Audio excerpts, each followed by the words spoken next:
This is Jeff Richards, Columbus, Ohio. You're listening to Barbecue Central. Let's go! We'll do it live. Okay. Well, do it live! I'll write it and we'll do it live! So to get that perfect barbecue, you use wood. Are you sure it's safe? Whatever. We put the lighter fluid on, strike the match, and... Oh! Should we call the fire department? That might be a good idea.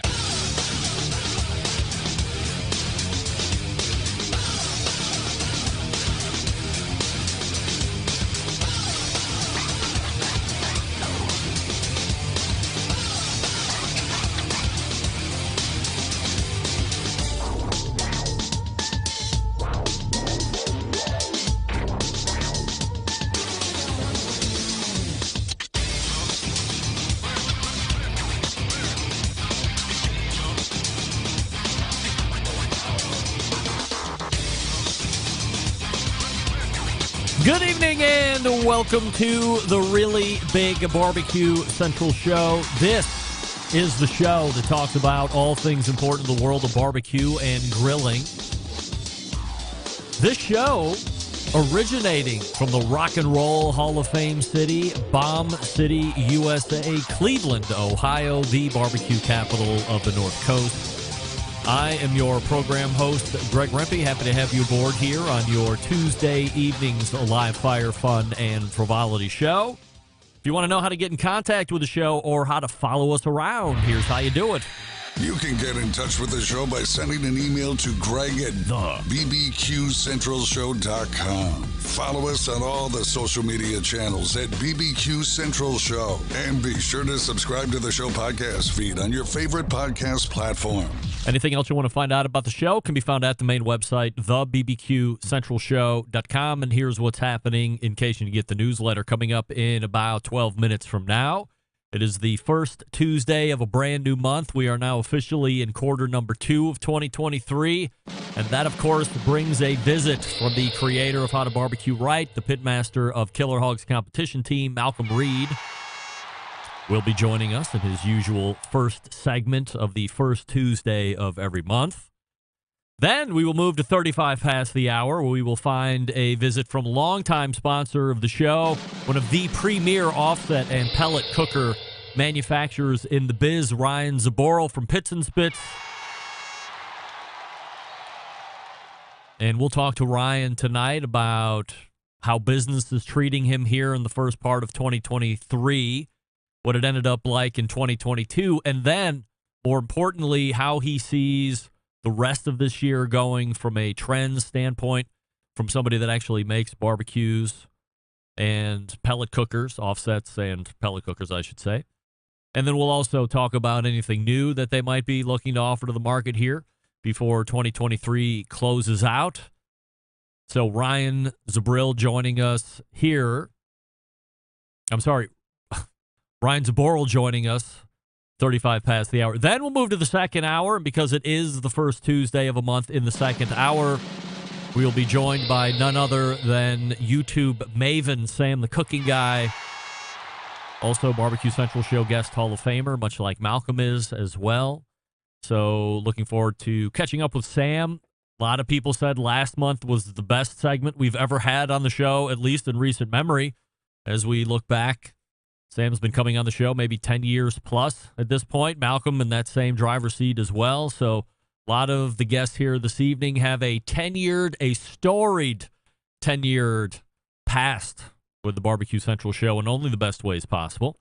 So we'll see if Sam and I can't top what was, in many respects, the best segment we have done to date. However, as you look back, I'm sure you could easily pick out a dozen or 24 of your most favorite Sam the Cooking Guy, Barbecue Central Show segments, but that's just the way it is. What have you done for me lately is a refrain in sports and life, and especially here in entertainment, and we'll keep it rolling here on the show this evening. So 14 past, Malcom Reed in the first hour, and then Ryan Zboril in the second interview segment, 35 past in the first hour. Then we'll move to the second hour, Sam the Cooking Guy, 14 past. And we will take your phone calls. We'll take your emails and social media blasts as you see fit to send them in. Don't forget, you can follow me socially at BBQ Central Show on Instagram, Twitter, TikTok, and Snapchat. We say good evening to all of you watching through one of the video streaming platforms where you can find the show on Facebook and Twitch/BBQ Central Show. You can also watch on YouTube/RD Rempe. We are also available audibly if you would rather hear us and not see us on Clubhouse. And we have a new YouTube poll question of the week. What combo cooker would you like to see come to market? Gas grill/pizza oven, pellet cooker/pizza oven, charcoal cooker/air fryer, or flat top/pizza oven. And currently, 57% of you are saying pellet cooker and pizza oven. That's the next combo cooker you would like to see hitting the market. Next to that, flat top and pizza oven at 29%, and charcoal cooker and air fryer coming up at 14%. Nobody wants to see a gas grill and a pizza oven. Some of you might actually think that's almost one and the same at this stage of the game, considering what's currently being offered in the market. But we'll continue to check the poll question of the week throughout the rest of the show. And as I say each and every week, but I rarely do it, I will try to lead that question off with the guests here so we can get their opinion as well. So we'll hope to remember with Malcom in just a few short moments. But, geez, a few short moments might as well be a few short hours with me. But I'll do my best to try and ask him here this evening. All right, so let's start here tonight. You would think, with a number of monthly guests that I have in a recurring aspect here on this show, that at some point a concept or a bit would lose its luster, lose a little steam, fall out of favor with the audience. But each month I am proven wrong time and time again. Case in point, this past Tuesday's Embedded Correspondence segment, and I would like to point out, these are not scripted segments. We don't know what each other's going to say. Yes, we do have an outline of topics, and we have a loose agenda on what we would like to cover, just so everybody can prepare. But these are not questions that we have written out in advance. What you're hearing is spontaneous. What you're hearing is honesty. And again, not scripted, not contrived, nothing like that. And you heard all of that on full display last week in the Embedded Correspondence segment. So if you missed it, make sure you go back and listen to the second hour of the show. Actually, if you missed the whole show from last week, go back and get the podcast hour number 1, which was Dustin Green from Weber. And then my second hour guest, you know, that person that I'm not going to remember. Who's the second guest? And the first hour was Dustin Green. And I'm drawing a total blank, which is a shame on me. Oh, dear. Somebody will help me out here, though, in the instant chat, and we'll get back and give them their proper due. I'm sure it's somebody widely famous that I'm just totally forgetting, which I am totally ashamed of. However, the second hour, right? Embedded Correspondence in both segments. So make sure that you check that in, because that was one of the greatest. See, now we're saying this again with Sam from last month. It always seems like the most recent segment is the best segment. But I thought the Embedded Correspondence segment from last week was incredibly on fire. I don't even know if that's a real saying. It was on fire, and so much so it was incredibly on fire. John Solberg was especially on fire this past week, so make sure you go back and listen to the show and hear what all the ballyhoo has been over the last week with people weighing in on the Embedded Correspondence segment. In fact, we'll get to some fan feedback from past shows. Timmy in Michigan, I always love when somebody writes in and uses their first name as Timmy. Timmer.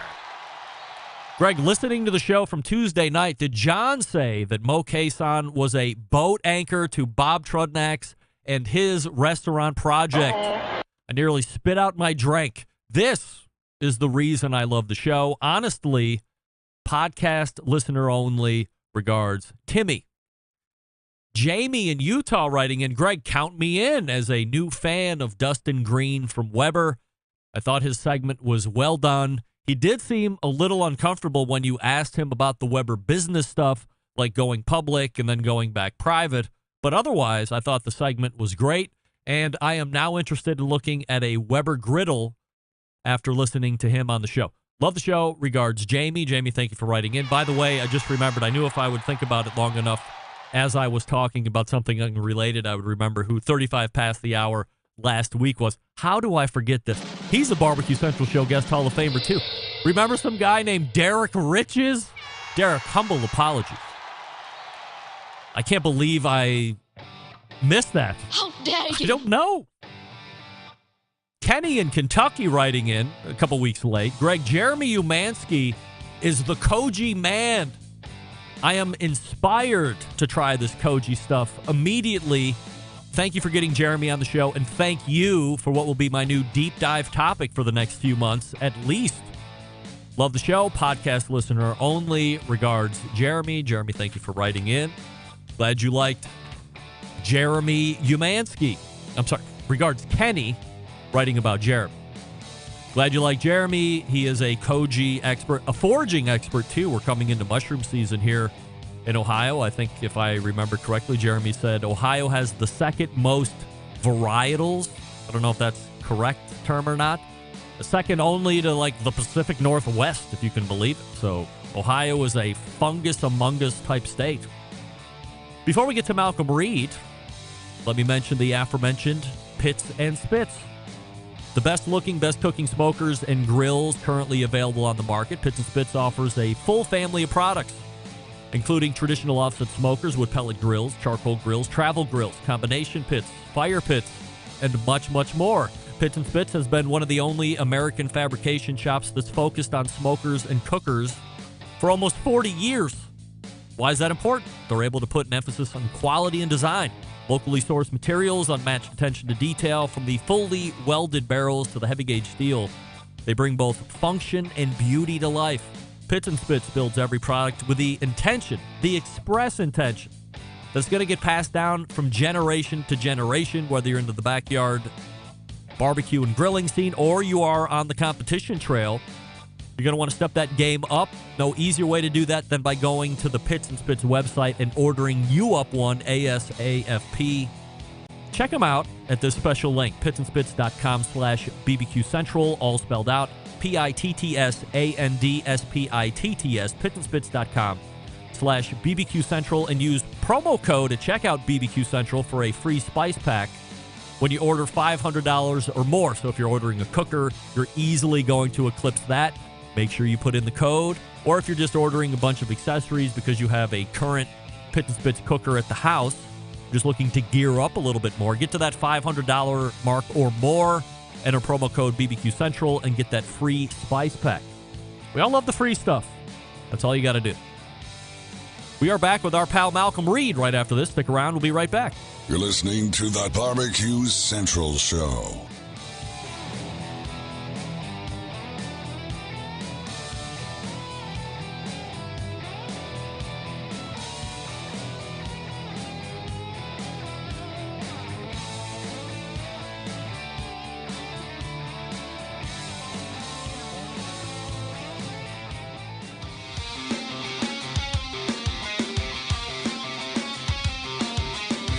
Broadcasting live from the Barbecue Central Show studios in Cleveland, Ohio. You're listening to the Barbecue Central Show. Once again, here's your host, Greg Rempe.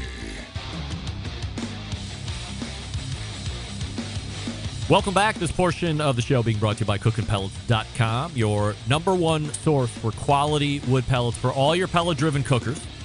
Visit CookingPellets.com. That's COOKIN for more information or to purchase. You can also check out their website and see what other delicious things they have available for sale. CB and the gang over at CookingPellets.com. My first guest tonight needs no introduction. The co-creator of How to Barbecue Right. Yes, the pitmaster of Killer Hogs competition team, of course. And the first Tuesday of the month regular guest right out of the gate. We welcome back our pal Malcom Reed. All right, I don't want to forget Malcom because I've made a terrible mistake over the last 3 weeks of doing the new YouTube poll question of the week and not asking the guests, although I think maybe the last time I did it was the last time you were on.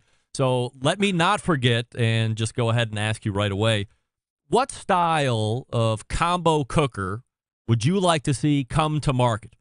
Gas grill and pizza oven, or pellet cooker and pizza oven, or charcoal cooker and air fryer, or lastly, flat top cooker and pizza oven? Man, I think I'm gonna have to go with that charcoal air fryer. Yeah, I'm just not a big pizza oven guy. I mean, I can see using it every once in a while, but that's just I've been on a little air fryer kick indoors, and I love a charcoal grill, so that might be interesting. Would you use an air fryer outside? I don't know. I would probably use it more than I would a pizza oven.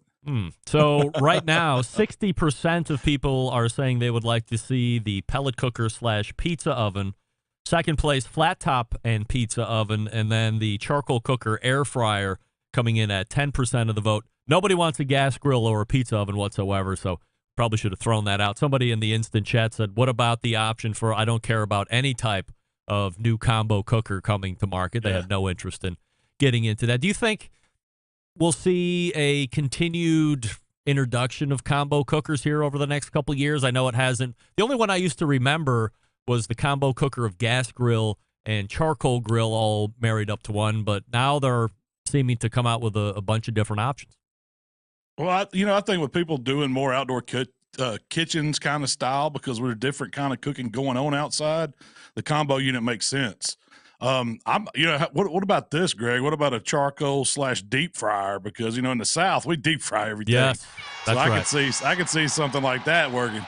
That's right. I think that's probably an idea. We should probably just STFU and take that idea right to market, and that way we can go ahead and make the millions on it. Now, Malcolm, April Fool's was on Saturday, or April 1st, better known as April Fool's, and Malcolm pulls off one of the all-time April Fool jokes of April Fool's. It looked a little something like this. I don't have the sound up. I apologize, but if I flip it now, it'll completely mess with my DAW system. But he's got Impossible Burgers. There's some vegan mayonnaise going on the top of a bun. Some spicy arugula, tomatoes. Some of my favorite toppings, by the way, on any burger. But this looks like a pretty good Impossible Burger. And we're going to see how Malcolm serves this here in just 1 second, and which is why it's April Fool's. Getting ready to take a bite. Nope. There's the trash can. Look at this guy. Was that on the agenda or the idea for the latest April Fool's thing for a while, or was that off the cuff? I've got to be honest, Craig. That was like a repost. I did that like a year or so ago. Really? And I was at Hogs for the Cause this past weekend down in New Orleans. Yes. So I didn't get time to do anything. So Tyler pulled that out and then recirculated it, and it hit again. I mean, everybody loves it. So, but have you tried that? Have you had Impossible Burger? I'm not a fan of it. No. I've had a black bean burger. I can do a black bean burger. You give me a portobello burger, something like that. The texture on that Impossible meat, man, I'm just not crazy about it. It was just weird. Is it plant-based meat in general, because there is the Beyond Burger as well, or have you only messed around with Impossible? That was the only one I've really tried. I bought that at my local grocery store. So I can't, I haven't really gave it a fair shake. I'm just not going to go out, man. I'm a beef guy. Yeah. I mean, if you don't care to give it a fair shake, then I would certainly suggest against it. But some folks are, hey, I want to eat something that perhaps resembles meat in a certain kind of way, or they want to be meatless on Monday, but they'll go ahead and eat the Impossible Burger to get around that. My continued preach to those people is, do it because you don't want to eat meat. Don't do it because you don't want to eat meat and be healthy, because it's not one and the same that are linking together. This is the epitome of super highly processed food. It's probably worse for you than eating meat on a consistent basis. But if you're somebody that just wants to you eat meat 7 days a week normally, and you just want to get one day of meat out, I say, why bother at that point? I mean, 6 might as well be 7. But it's not a terrible option, but it's not healthier. Well, I'm not going to meat shame anybody. That's just, it's your own deal if you want to do it. But I'm with you, man. It can't be it's all processed. So how can that be better for you? Definitely not better. All right, here's the next question. Malcolm, did you listen to my best moments show over the past few weeks, hearing the first ever show ever that I did back in 2006? No, I missed it. But go ahead and tell me about it. No. Sorry. I was hoping you were going to say no, to hear how you've, kind of grown into the show. And as you've mentioned before, I mean, you're a longtime listener, so you've heard the evolution and the sound changes and stuff. But, I mean, this was, well before you really probably got on board. It was, I call them the Dirty Dozen. There were like the first 12 shows I ever did. They never made it anywhere. That's not true. Originally, they lived on the Barbecue Central forum, and it was a podcast that was really geared towards the forum. I interviewed some of the forum members. We talked about their backgrounds and how they got into it. And then I decided to step out after I started feeling myself a little bit, started asking for interviews with rub companies, and eventually graduated into my first ever with Steven Reichlin. Doesn't matter. The first 12, wow. I mean, a disaster's disaster, if you're asking me, especially if you listen to what it sounded like in 2006 to, what it sounded like over the last handful of years, which is something I'm trying to raise the bar on just as a podcasting mantra and or goal for the whole broadcast community. It's something to go back and take. John split it up into two 10-minute segments there on the best of. So it was last week, or this past Friday was part 2, and then part 1 was 2 weeks before that. So I would be interested if you could carve out 10 minutes, skip through all the talking, just get to me, of course, and let me know what you think of the original and how you've seen it progress over time. That's the homework assignment that you can maybe find. I got you. I can handle that mission. Right. So you mentioned a couple minutes ago this past weekend you were at Hogs for the Cause. So tell me about the event and what it's aiming to do. So Hogs for it's really a unique barbecue contest because it's kind of chef centric. The whole premise of that contest is they're raising money for kids with pediatric brain cancer. So it's a fundraiser type contest, but barbecue people, they're all about a cause, and they're all willing to help out. So it started out as a way to bring people into a festival like setting.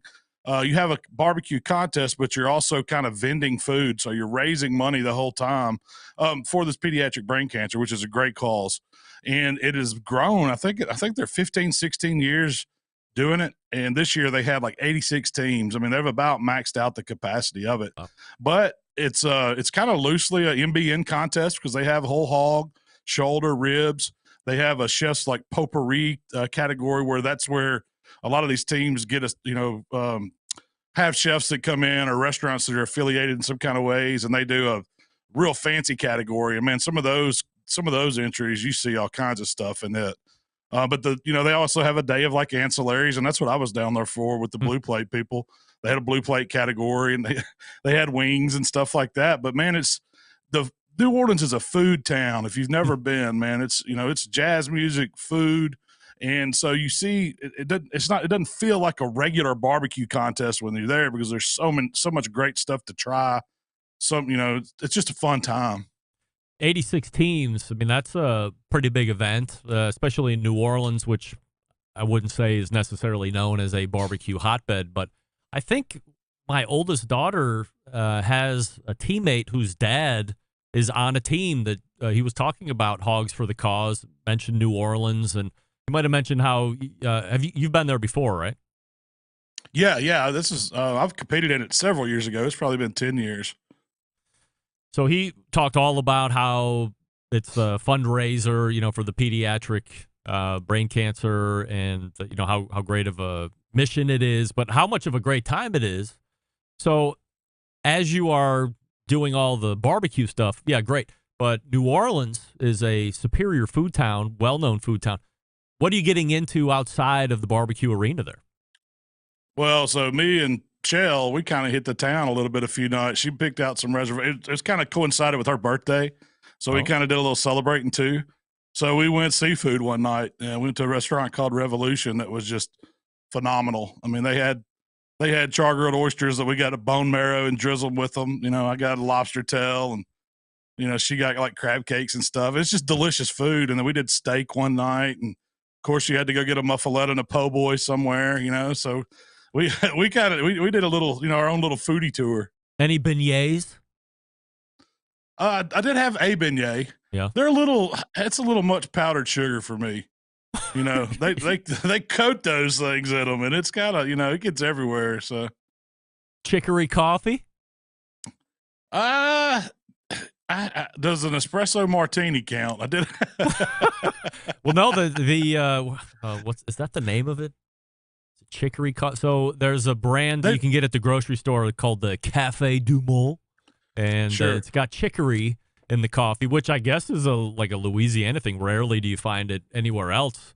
I've had it a number of times. Never had it there, so I don't know if it's like different where it was originated versus how I'm making it, which might be wrong, but it seems pretty foolproof.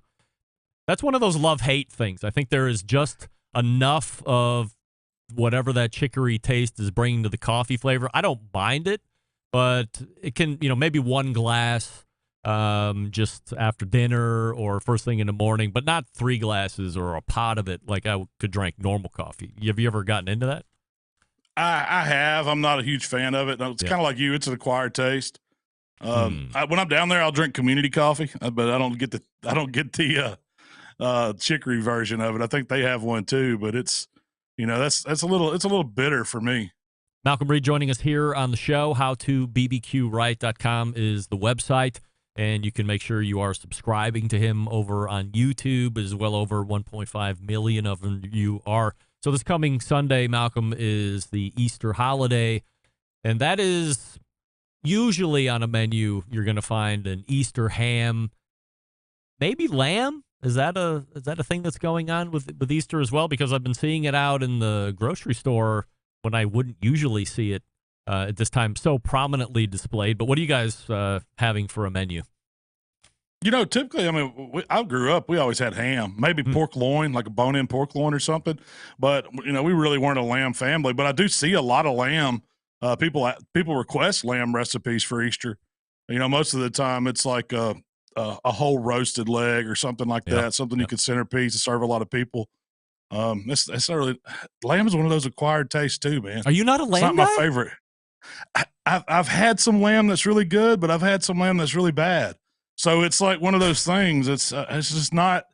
I've cooked some lamb recipes, and Shell says they're fantastic because she grew up eating lamb. But I'm just not. I don't know if it's something about it. It has a different little flavor that's. It's not my favorite. I can eat it, but it's not my favorite. So when you're eating it and it's not your favorite, are they cooked to the higher internals? Is it more medium and up? No, I like it. I do. When I eat it, I want it medium rare. But I mean, now see, I've had some really great lamb chops, melt in your mouth, medium rare. You know, a little sauce drizzled over them that they make, like a gastrique or something, or demi-glace or something. And that's been some really good lamb. And then I've had some, like you go to a Brazilian restaurant where they're cutting lamb off a spigot for you. And I was like, man, this is wangy. Yep. I'm not sure it's lamb. It tastes more like mutton, you know. It tastes older. I don't know what that is, but it's just not my thing. And then I can do gyros. I can do, you know, you give me, you know, a beef and lamb gyro, that's fine. Tastes real, but then, so I guess it's just more of the bigger cuts I'm just not crazy about. Yeah, I've never had the legs. I always feel like those are going to be taken up higher. I've had, so the first time I ever had rack of lamb, as I've said on the show a number of times, was only, you know, a handful of years ago when I was staying over at Amber and Noah Glanville's house, owners of Pit Barrel Cooker, when they lived just outside of Louisville. We'd go down there for volleyball, and they'd put us up there for a couple nights. And their kids had requested. Now this is going back a couple years, so I don't even know if they were, you know, 10 years old, and maybe the other one, the younger Max, was younger than that. And they were requesting rack of lamb, and I was like, "What the hell is wrong with these kids?" They rack a lamb, and Noah's like, "You ever had it?" And I said, "No." He said, "Well, we're gonna go grab them we got them at Costco or whatever. Pretty pricey for like a 2-pound rack, but I guess that's just par for the course." And he said, "We're gonna, you know, cook them whole rack, and we'll do it on the pit barrel, obviously, and it's gonna change your life." I said, "Oh well, I'll be the judge of that. And he cooked them up, nice medium rare, as you said, split it down into chops, gave one to me, and he said, here, put it in your mouth, and you tell me if I'm lying. And it was life-changing. It was seasoned to perfection. There was a nice amount of fat in there. The lamb tasted good. It wasn't. Now, when I got home, I got really into rack of lamb. There was a couple times I went over, like into like high 130s, cresting into 140. Different flavor. Still looked good. Was edible, like you're talking about, but I could have also maybe tossed it, not really thought twice about it, and go, next time I'll make sure I'm watching my temps. But it does seem to be in that medium rare, at least for the chops. If it lives there, then it is a superior piece. See, I'm gonna agree with you there. And my favorite is like go to Costco, get the packs of those little porterhouse lamb chops. Yes. Where it's just there's a little bite on the little bitty lamb T-bone. You get a little bit of the loin, a little bit of the strip, and they're thick enough to where it's really easy to get them medium rare. They don't require a whole lot of cooking. It's just a couple minutes on each side, but you can nail them just about every time. And you get 2 or 3 of those, man, you got a meal. Yeah, they're delicious. Quick update on the How to BBQ Right Smokehouse. Oh, it's coming along, man. It's to the phase to where I'm not great at the input because they're wanting to know colors. Like, what stain do you want on this wall? Or, what do you want to paint these posts? And I'm like, man, I don't care. It's, can you give me something to pick from? Yeah. Because I'm not the guy to go pick out tiles and all that stuff. But we've got the lighting done. They're finishing up brick underneath it. The inside's pretty much getting done, ready for paint. So it's coming down the final stretch. And are you moving where you're at currently and taking that into the smokehouse? Is there going to be like production studio in there? Yeah, so that's the whole goal. Like, I kind of split. If you could think of a building, it's kind of I don't remember how many feet long it is. I think it's like 80 feet long, because part of it I wanted to be outdoor, like screened in outdoor, so I can have my smokers out there. I got a little ventilation in the top to pull out smoke, but it's also screened so it'll let airflow too. And then inside, right in the middle, is going to be where I'm going to do most of my filming. I can control the temperature. I'm going to have a nice bar built there, and behind that, it's going to kind of be this brick wall look. So it'll look like you're kind of outside with the brick, but I will be indoor. And I'm going to have a range back there, just a typical counter. But I've also got me like a room over to the side. Like if Shell puts me out of the house, I can stay in there. It's like, or if I have a guest come to film with me, they've got kind of a suite there. It's got it's going to have a nice sized bedroom with the bathroom, all that onto it, and a little bit of storage for us for all of our cooking stuff. And so it's real simple, and it's going to have that kind of country farmhouse smokehouse feel to it. Yeah. And that's what I was going for. But really, it's just for me to be able to have a controlled filming environment.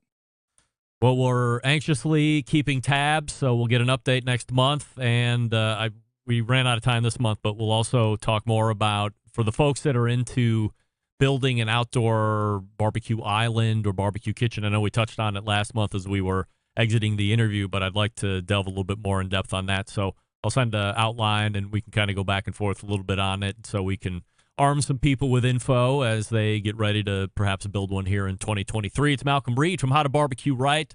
You can find him over at howtobbqright.com, How to BBQ Right on all social media. Malcom, always appreciate the time, and we will see you again in May. Hey, great seeing you, Greg. We'll see you next month. All right, there he is, Malcom Reed right there.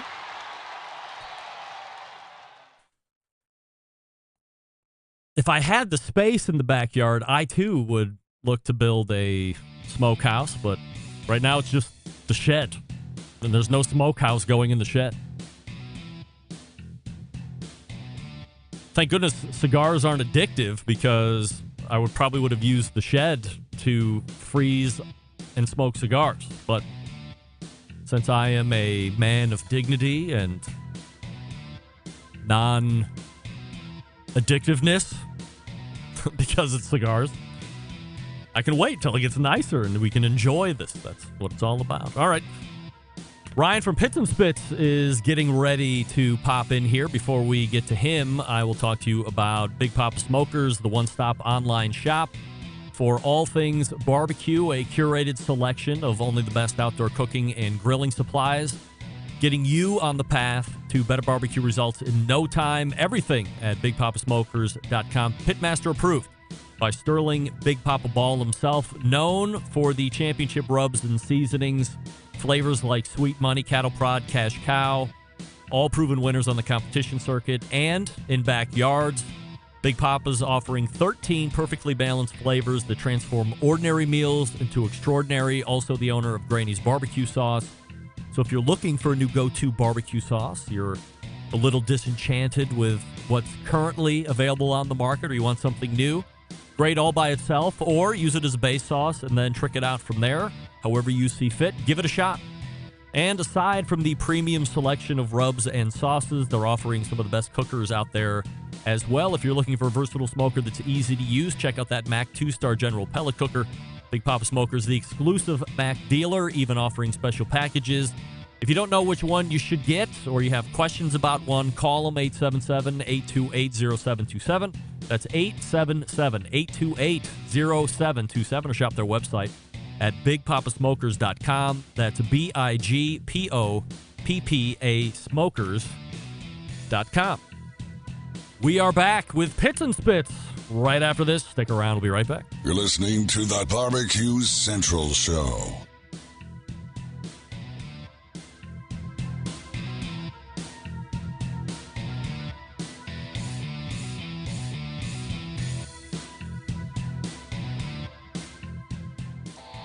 Howard Stern, Jim Rome, Dan Patrick, and Greg Rempe. The Mountain Rushmore of talk show entertainment. Now, let's get back to the Barbecue Central Show. And we thank Malcom Reed for joining us last segment. This portion being brought to you by Fireboard. Monitor up to 6 different temperatures simultaneously. Connect to Wi-Fi for cloud-based monitoring, or connect via Bluetooth.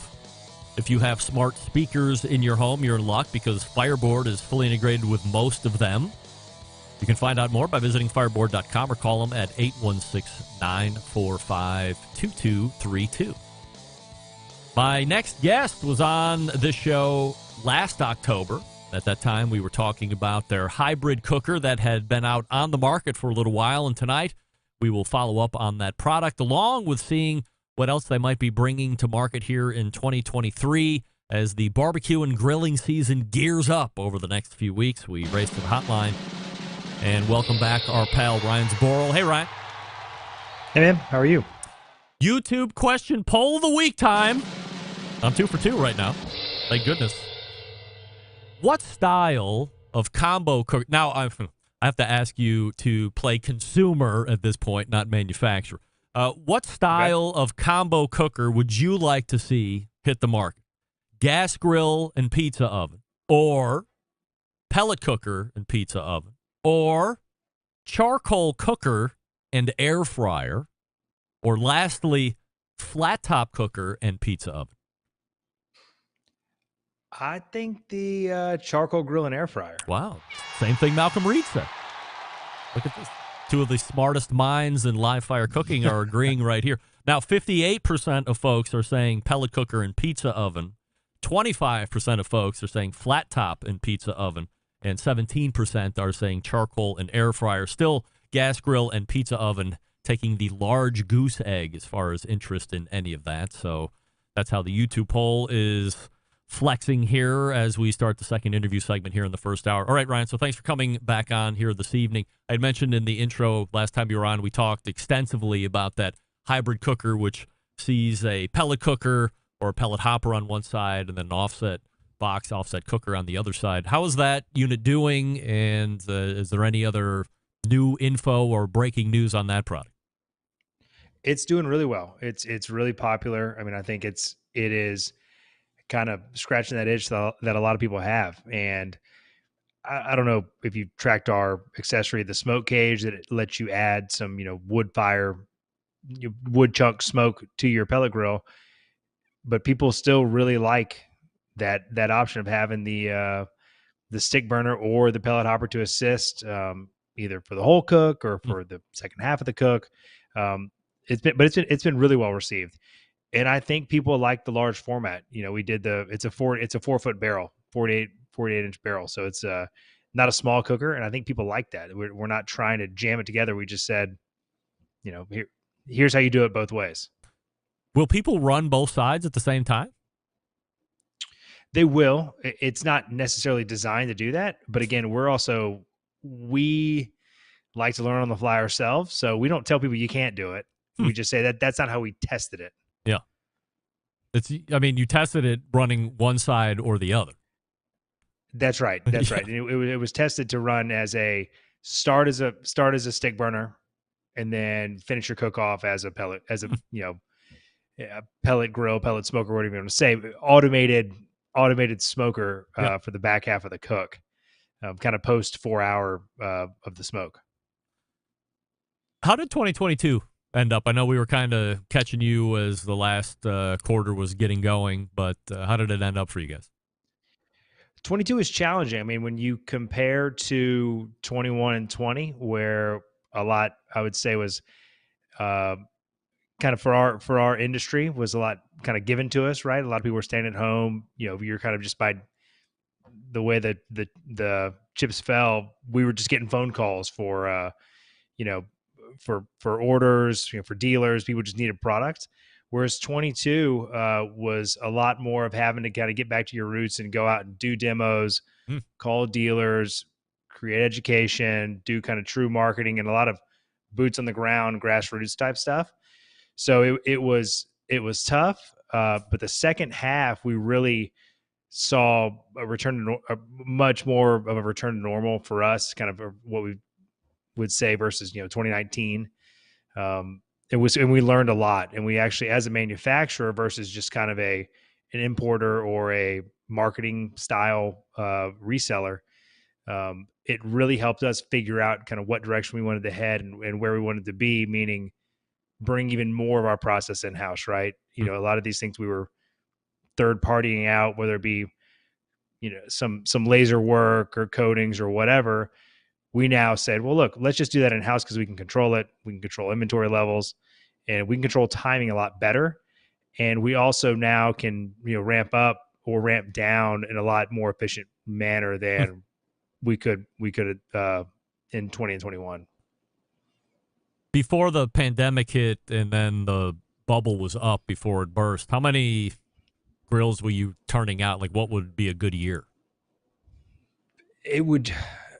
Before, if we were doing, 12 to 1,500, we were thrilled. And I'd say now that's kind of what we expect, if that makes sense. It's, that's really just kind of what we expect of ourselves. And that's how we now have quantifiable goals. And we actually have weekly goals and kind of a rolling average that we target to say, this is what we need to put out versus, let's just focus on the top line. Let's just sell. We say, well, no, like let's actually produce to KPIs and actually have production goals and grills leaving the door, grills leaving the shop versus just how much can we sell. We need to be great manufacturers as well. Some companies look to get into some form of big box retail in order to move volume. Did you ever think about making a product that might be specific to a Lowe's or a Home Depot, or getting some kind of a contract with one of those bigger box stores to at least take a line of pits and spits? So the big box, right? So mega box. I mean, we're an academy. I think we've talked about that. And, for those that don't know what that is, it's a 200 plus sports store, right? So it's hunting, fishing, yeah, it's big. Baseball, basketball, kind of whatever you want. And they're originally a Houston company, so they're still Houston based. And so we've been really lucky to be with them for the past couple of years. And their approach to it was that we want a premium product. We're not asking you to cut corners. We're not asking you to cut your price. Here, tell us what our margin is, and we want to sell your product as it is today. So as far as going to one of these very big box stores, Lowe's, Home Depots with thousands of stores, I don't know how we could do that in a cost-effective manner, if that makes sense. I mean, I don't know that consumer, the consumer that's purchasing at those stores is looking for a $2,000 to $3,000 product. They might be, but I think that's why you have barbecue specialty stores, right? Is look for something quick, maybe last you a season or two, go spend $400 or $500 at Lowe's, Home Depot. But if you want something that you want to research, and this is an heirloom product or something that you're going to brag to your friends about, you go to your Texas Star grill shops or kind of whomever is your local grill authority, and that's where we hope to be with our current product line. Does Academy inventory stuff? Are there cookers on floor that you can buy and take home, or do they have something on the ground and then you have to order it and it gets shipped to you? It's both. I mean, you can go you can go to their website and you can see what they have where. And if they don't have it at your local academy, you can order it from their website and they'll have it there in a couple of days. I mean, they're constantly running trucks back and forth. So they are just like any other dealer. It's a really cool system. It's not a drop ship model. It's not they're a true stocking dealer.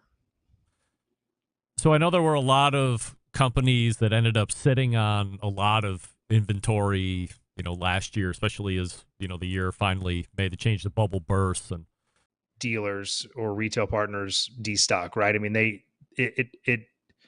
one brand kind of can have a ripple effect onto others. So we certainly will feel that on the pull through. But as far as our working capital goes, we're able to ramp up and ramp down pretty flexibly, meaning we don't have 6, 8, 10 months of inventory either coming in or on hand. We have parts and pieces that we have to order with several weeks or a couple months of inventory on hand. But the majority of the grill and the majority of the products we're building as we forecast 30, 45, 60 days out, or kind of on demand, right? I mean, we have certain specialty products that we only build when ordered. Mm-hmm. Brian Zboril joining us. Those tend to be go ahead. No, those tend to be the big fancy stainless kind of like restaurant quality type products that we build to order. Brian Zboril joining us here on the show. Pitsandspits.com is the website, at Pits and Spits on social media. The past few times we've spoken, Ryan, we have talked about the popularity of the pellet cooker that Pits and Spits makes. Do you see that changing this year, or is that continuing to be a leader? That's continuing to kind of be the lion's share of the business, but our live fire side, whether it be stick burners or charcoal grills, continues to grow, and that it continues to pick up. And I think that's several reasons. I think that a lot of the market has, a lot of the consumers have gained their sea legs with their pellet cookers now, right? They know that they want to do this and they like doing it, and they want to do it in a more involved way. And so they want stick burners, or they love the pellet grill for what it is, but they also really kind of miss that charcoal grilling, activity or that smell or that flavor. And they want one of those as well. And either they really like our product and like what we've done, or they want their backyard to match, right? I mean, there's something to be said for if you've got 2 or 3 cookers and they're all, painted carbon with your stainless steel lid, or, all fully stainless. It just looks really nice, looks really clean. So we are continuing to see that resurgence in the live fire cooking side. Are you making any new pellet cookers this year? We are working on a true built-in. So it's going to be kind of that traditional head style drop-in pellet grill. It's going to be focused on, smoking and the size or the volume where getting up to high temps in a pellet grill can be achieved. So this is probably not a caterer's style pellet grill. This is going to be a 30 to 36 inches wide, 20 to 24 inches deep type pellet grill. And just due to it being a built-in, it's only going to be available in stainless. We're not going to offer any coated options because you don't want to have to deal with that, 10, 15 years down the road. Or if you sell your house, we don't want people calling in trying to get that recoated. We want it to be the kind of a legacy type item. If I'm making an outdoor kitchen, I was talking with Malcom Reed last segment, and next month we're going to be talking in depth about things you need to take into account if you're making this outdoor kitchen or barbecue island or whatever you're going to call it. Can I call Pits and Spits up and say, I want a cooker X wide, X deep, blah, blah, blah, and that's something you can tailor make to my spec and then drop it in? Yes and no. We do have those capabilities. And I will also just say that it kind of depends on where the market is. I mean, if we're really busy, we're probably going to kind of guide you away from that. But a lot of the stuff we do or come up with is because a customer asked about it and we liked the idea, or we had thought about it and just had never really had the demand for it. And we wanted to try it. So it's kind of a yes, no type answer there, but we certainly have those capabilities, but we're hoping to have enough flexibility with our off the shelf built in that we can fit into any drop in size. Speaking of popular, what's more popular right now than freestanding flat top / gritter cookers these days? Is this something that Pits and Spits also might be getting in on, or is that too far out of the core business? It is something we are kicking around in the concept. In the I was approached by a friend of mine who wanted one and asked if we could do it, and I told him, yeah, we could. It might be expensive. He said, I don't care. Just let me. Would love to have one. Years ago, we used to do a lot of gas work, so we made gas grills. In the city of Houston and around the state of Texas, there are a lot of old built-in Pits and Spits gas grills. Wow. Which, as time went on, there's so many good gas grill manufacturers out of California, kind of in that category.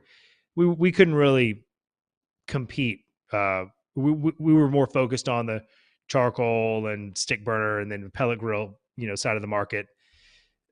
So that we quit making those gas grills. But what that means is we know how to do it. We have that knowledge in house, and so we will be working on some flat tops, whether that's something we bring to market officially or something we just kind of offer as ordered.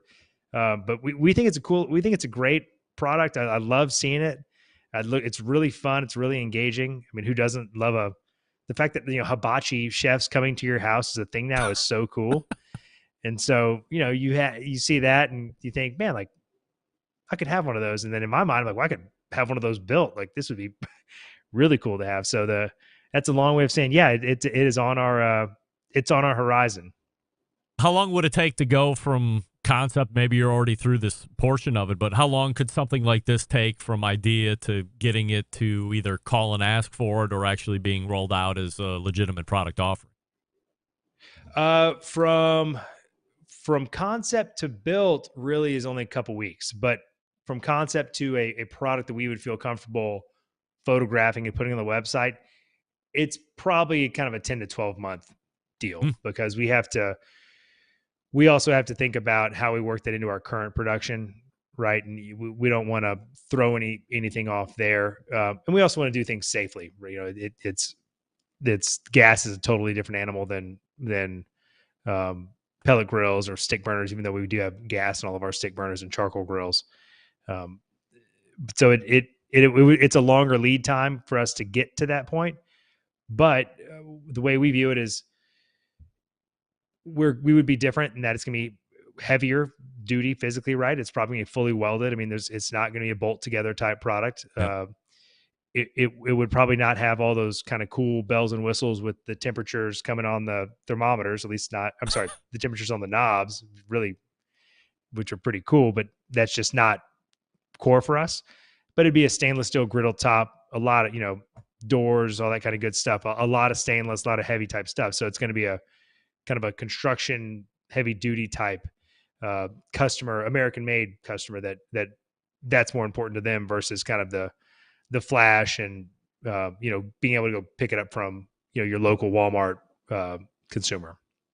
Brian Zboril joining us here on the show from Pits and Spits, the website pitsandspits.com. You can follow them socially at Pits and Spits. Ryan, always appreciate the time, and thanks for coming on tonight. Absolutely. Thanks for having me. You got it? That's Ryan right there. So, once again, if you are in the freestanding flat top market, there is definitely another one you might want to consider as an option. So stay tuned to this show. as Ryan will give me updates on when it actually starts to roll out or becomes available by call-in only. Maybe they roll it out. Who knows? We'll have to see how it gets through that whole process that they are working through with Pits and Spits, but certainly it would be top of the line from a quality standpoint. So look forward to that from Pits and Spits, of course. So thanks again to Ryan for joining us for yet another segment on the show. By the way, I'm seeing it in the instant chat. Is this a live show this evening? Because it says March 28th. Don't get me started with this YouTube. For whatever reason, YouTube and vMix, which is the streaming software program that I use, they seem to not want to play well together in the update phase. So as Facebook and Twitch have no problem accepting all of the updates that I put in before all the show takes place, the minute we go live, it always reverts back from YouTube to whatever the previous week's date was. So just know that this is a April 4th, 2003 show. It's currently 9:55 Eastern. Working our way towards 9:56. Oh, it's 9:56 right now. So this is absolutely live. We'll do it live. That's right. Do it live. Right, Bill. I'll write it and we'll do it live. All right. It's live. We believe you. Anyway, pitsandspits.com. That's pitsandspits.com, at Pits and Spits for social, and we'll wrap the first hour right after this. Stick around. We'll be right back.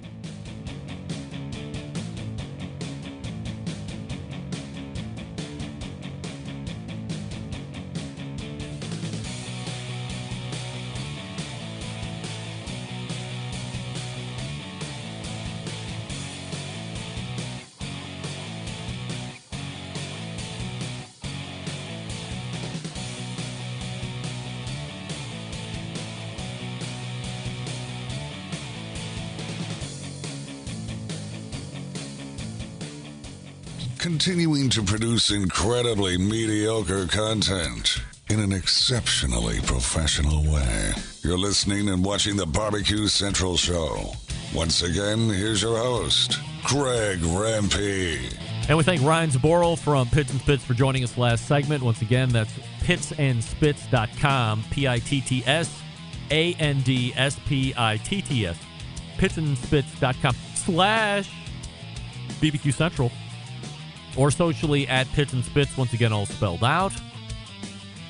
So what did we learn last segment? There are going to be pellet cooker heads that will drop into your outdoor kitchen, so we need to make a note of that as we return conversation with Malcom Reed for next month, as we hit on things you need to take into account if you're going to be one of those folks trying to build one yourself, or you have a contractor coming into the backyard to build one for you. That's an option you're going to want to take note of, especially if you're looking to... Pits and Spits is known to be on the higher end. We're not talking Kalamazoo type nonsense, but certainly one of the higher end options out there. A lot of stainless quality, all American made stuff. So there is going to be an associated premium price tag with that. But the folks that have it, as we say in the read every week, passed down from generation to generation. So if you have an offset pit or one of these pellet cookers, whenever you're done with it or you're dead, somebody in your family can come and get it, or somebody at the estate sale, when they know what they have, is going to be really happy about that because they know they have a Pits and Spits, and it's great. Also, what else did we learn? There's going to be potentially a griddle cooker coming from Pits and Spits, freestanding, not something that is an accessory that would go into a current grill, but its own freestanding. Again, heavy, a lot of steel, a lot of stainless, doors, storage, all the stuff you've come to know and love with Pits and Spits, so be on the lookout for that. Their smoke box on the pellet grill is interesting, yes. And I believe there's two price points, $5,000 and $10,000. One's got the carbon bottom, the other one's full stain. Check them out. Alan, pick one up and cook on it for like a month or two. I'll have you as a guest on this show, but you have to go buy one and prove it. All right, we are pointing to the second hour. You're listening and watching the Barbecue Central show right here on the Barbecue Central Network. Stick around. We'll be right back.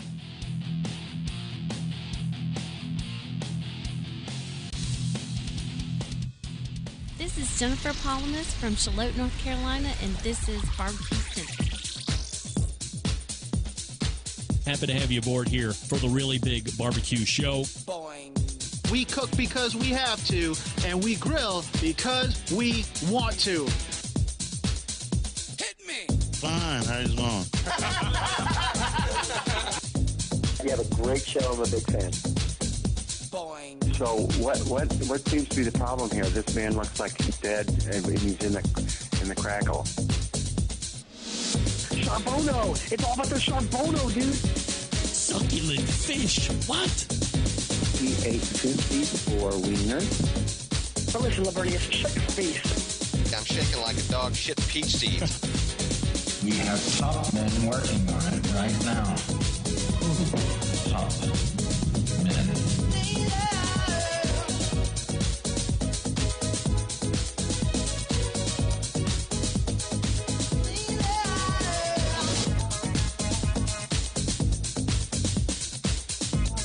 And just like that, we are into the second hour. You have found your way clear to tune into the Barbecue Central show, where we talk about only the highest level of importance items in the barbecue and grilling industry this day, this week, all of this stuff.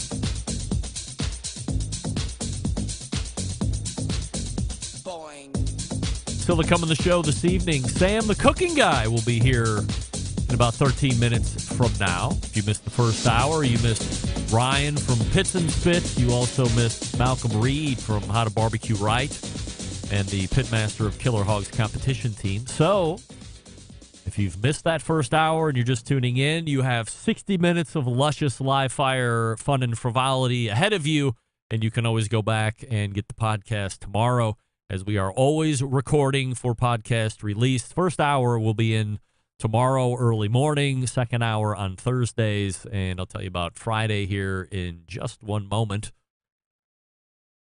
We say good evening to those of you watching the show tonight through one of our video streaming partners, Facebook and Twitch/BBQ Central Show. You can also watch live on YouTube/RD Rempy, where the date is wrong, but we're still doing it live. We'll do it live. On April 4th. Do it live. We are doing it live. That's right. Calm down, Bill. We're doing it live. We also have a new YouTube poll question of the week. Let's update it.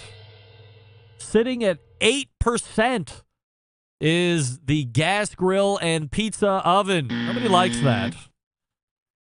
Next up, charcoal cooker and air fryer. Nobody seems to like that except for Malcolm and Ryan and maybe one or two others that have voted here this evening.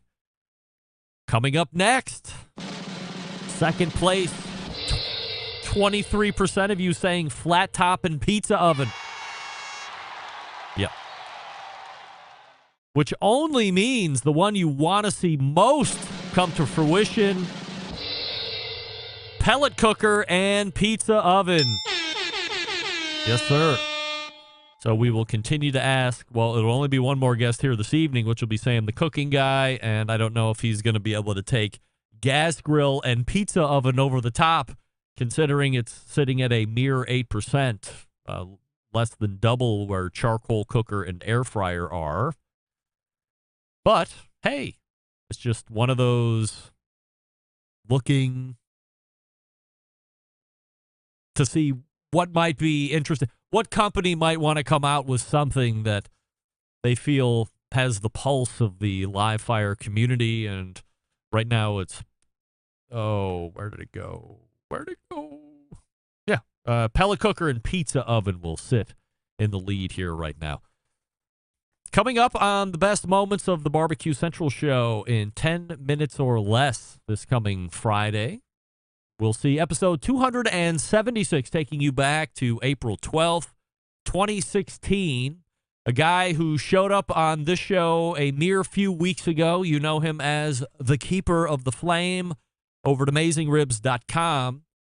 And this Friday is a revisit to the very first segment that Max Good ever did on this show, if you can believe it.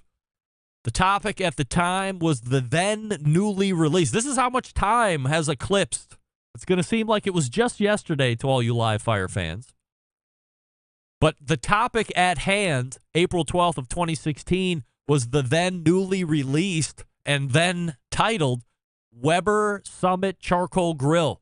Now you would know it as the Weber Summit Kamado Grill, which they rebranded last year, I think, in 2022. It was quite a release back then, and there was quite a price tag attached to that cooker back then. Do you remember the thing that they kept, the refrain from Weber was, hey, this is not a Kamado killer. This is not in the same segment as a Kamado or a ceramic cooker. That's not what we're looking to do here. I mean, sure, we're talking about all the things that make it sound like it's ceramic, but this is not what it is. In fact, I did an interview with Kevin Coleman at the time, who was the grill master for Weber back then, 2016, and he talked about how it wasn't built to take ceramic market share. And then, as I had just mentioned, last year, Weber rebrands it as the Weber Kamado Cooker. Get that big stuff out of here. So what happened is, after 6 years of saying it's not a Kamado competitor, they opened both arms wide and said, hey, you Kamado Weber grill, you get in here. And they hugged it all out. And the grill said, I just want to be called some kind of Kamado. So the higher up said, yeah, you know what? We're going to rebrand that. We are going to drop Kamado in the name. Maybe we can get some sales. Maybe the sales weren't as brisk as they thought it might be, calling it the Weber Summit Charcoal Grill. Sticking Kamado on there gets market share from the real Kamado, the real ceramic cookers. Curious, certainly, but who's to say that's not the real reason? So everybody hugged it out. It's now the Weber Kamado cooker. But when you hear the best of back in 2016, first ever interview I did with Max Good, and he's been on the show a number of times since, as recently as a couple weeks ago, as we recap the 2023 HPB Expo, which was in Louisville, Kentucky. By the way, if you would like to hear a guest from the past or a segment from the past you think might be lost in the archives at this point, email John and let him know what you would like to hear. That's John Solberg, embedded correspondent from Michigan, second longest running embedded correspondent. Jon, that's John, Jon, at thebbqcentralshow.com. And make sure you tell him what you would like to hear, and he'll do his best to meet your expectation. Now, last week I had mentioned that I came across a, let's call it one-of-one gas grill that nobody else had here in the States. And I said, well, why would I say something like that? How do I know that nobody else has? Because they're currently not available for sale in the United States. Now, if you live in Canada, where they're widely available through, I think, Canadian Grill. No, not Canadian Grill. Canadian Tire, I think, is the name of the retailer. They're huge up there. It's like a Menards or a Meijer. Real big retailer up in Canada. You've had the opportunity to buy it because those were the only people that were retailing it, but not here in the States. So I had one sent to me by No Names Please. And I had said, hey, this is a real thermostatically controlled gas grill.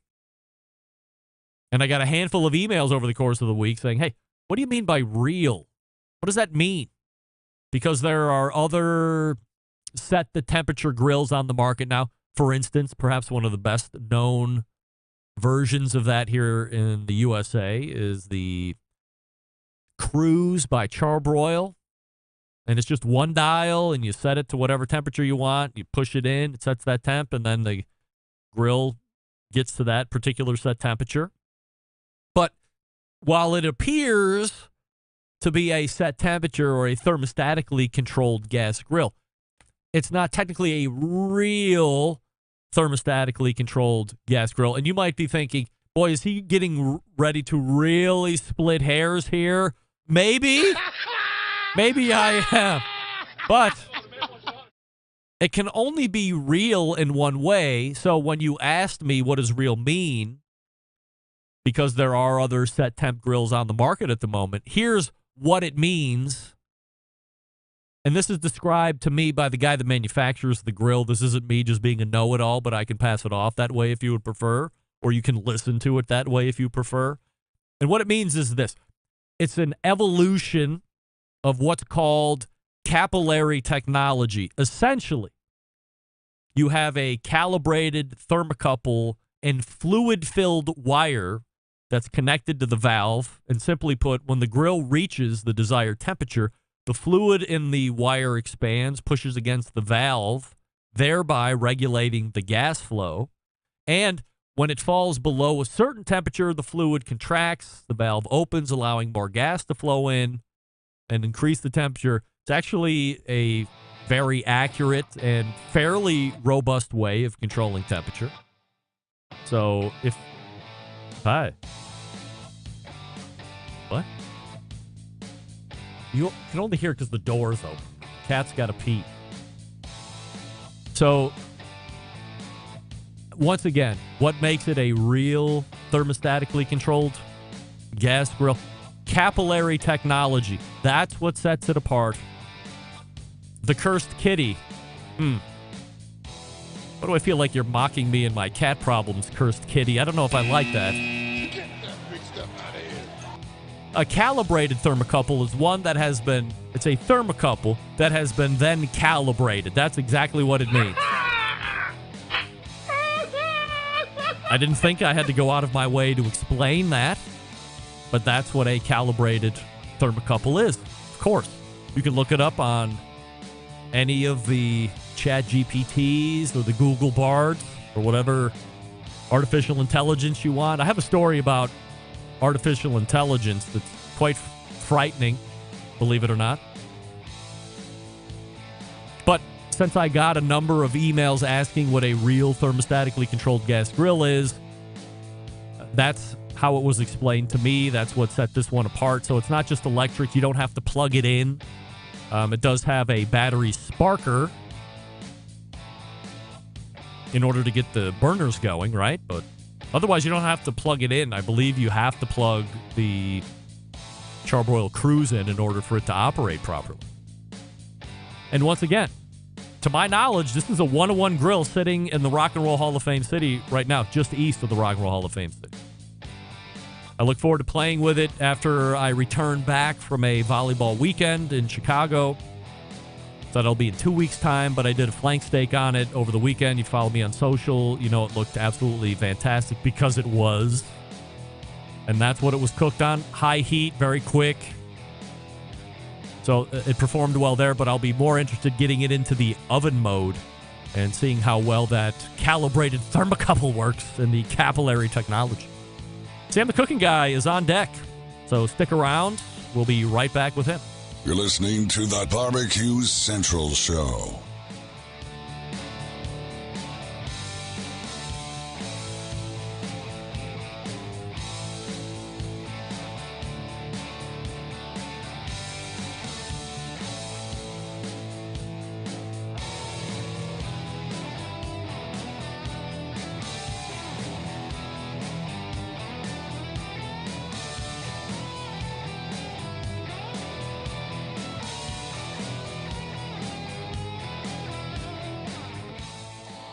Howard Stern, Jim Rome, Dan Patrick, and Greg Rempe. The Mountain Rushmore of talk show entertainment.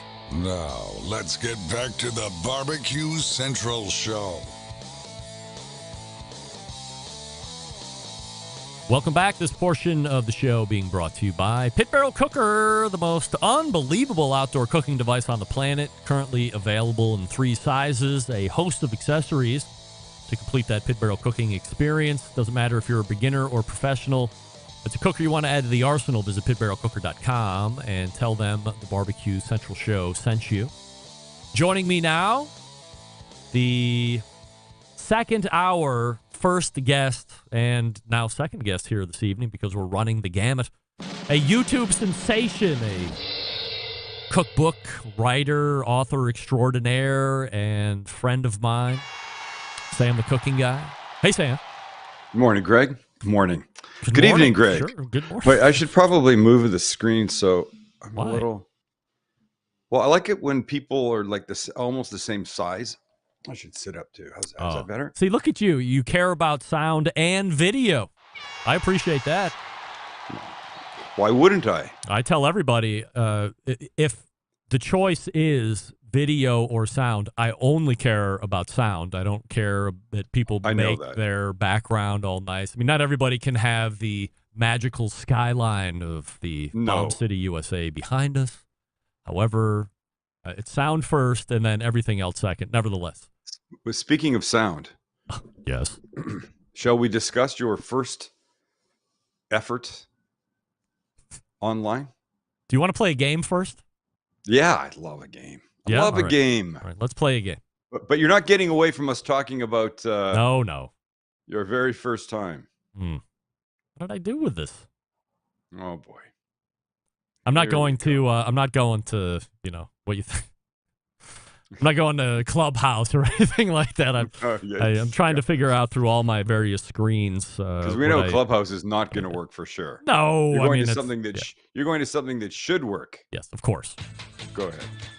Tonight, because you have often said, I would love to play the 100% Assurity questions game with the embedded correspondence one time. I thought, why not carry the questions over from last week and play the Sam, the cooking guy, singular 100% Assurity question? I love it. All right. Love it.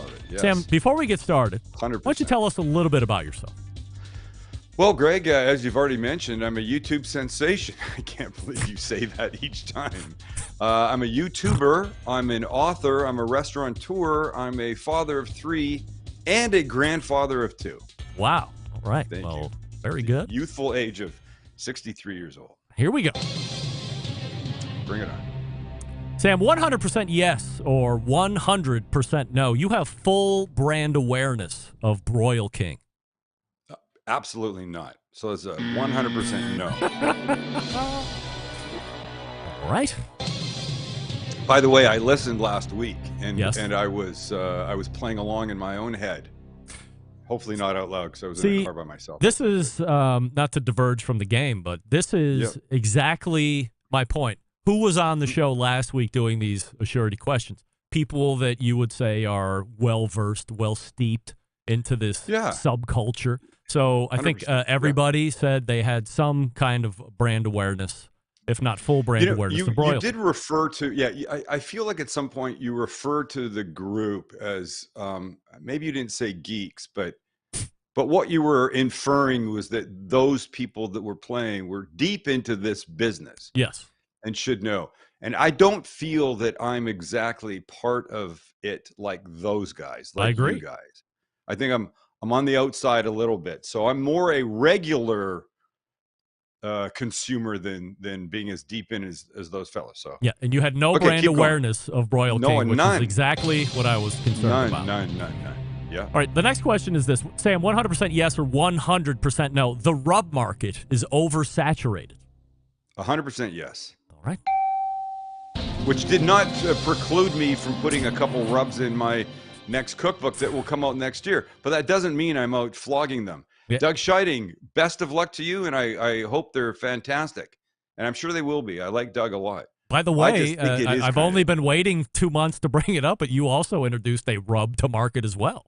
No, I didn't. It's not a rub. It's 100% a rub. It's not a rub. Sure no, it's a seasoning, please. It's a slang term. Rub. Stop, please. Well, all right, next question. Rub is what the good old boys are rubbing on their butts and shit. That's not me. This is just, you could put this on your eggs in the morning. That's not a rub. Sam, 100% and by the yes. way, you should. Yes, go ahead. Of course. 100% yes or 100% no. You would rather koji a steak for dry aged flavor versus waiting the actual time for a real dry aged steak? 100% no. I love waiting. I love waiting. I hate waiting. And which, by the way, is different from your first guest that said what he really loved. Was his name Mike? We'll talk about him. Your very first show, your very first guest, that he talked about, he loved the waiting. That's what he loved. Yeah. I do not. I love the waiting of the dry aging because I watch it happen. I'm fascinated by how bark-like it gets. Go ahead. All right, next question. Sam, 100% yes or 100% no? You have eaten duck heart testicle paste. You know, I heard this and I was like, what the fuck is I that? know. That even? I've had hearts. It's not to the literally duck, duck I don't heart think. and testicles. From I've had chicken. It's all together? Yes, it's a paste together. Jesus God, man. I'm going to Seoul tomorrow. I am not even imagining they would have that. No. What and how many had?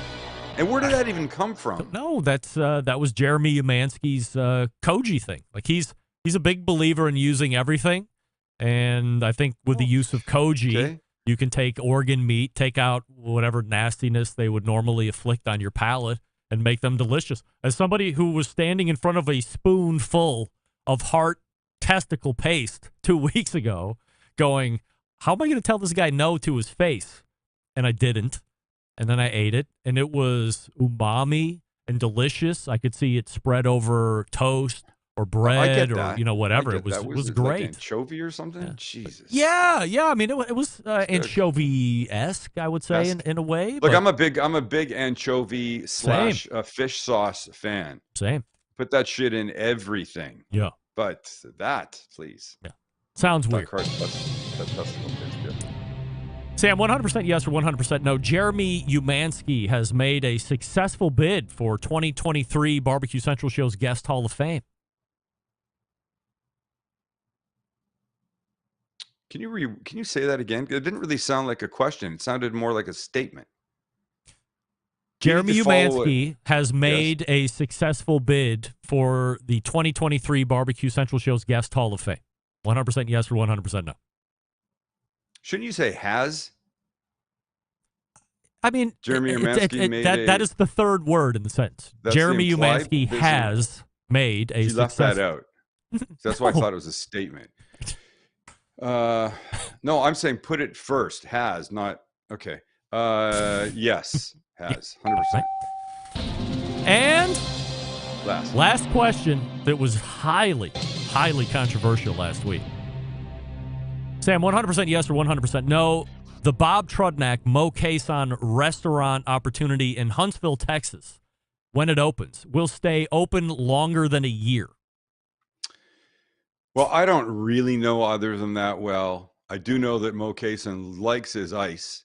And if he walks around the restaurant with a giant fucking cup of it doing that, sitting at guest tables saying, are you enjoying your dinner tonight, y'all? And he starts chomping. No, it will not. But I can't be a dick because I'm a restaurant guy, so I'm going to go with 100% yes. All right. Funny. With the proviso that he leaves the ice out. That's right. No ice, for crying out loud. Hey. No ice. From everybody here at the 100% Assurity Questions game, we bid you adieu. Adieu. All right. I don't even know what the hell that means, but nobody knows. You probably do. You're Canadian, so you speak French. Stern knows what that means. I think adieu means goodbye. Yeah. So I think, there you go. Pretty sure. Bonus Assurity question. Yeah. During your last appearance. Go ahead. I'm sorry. 100% yes or 100% no. During your last appearance, I dropped the C word when I mashed Chris Young from Combustion Inc. into your segment.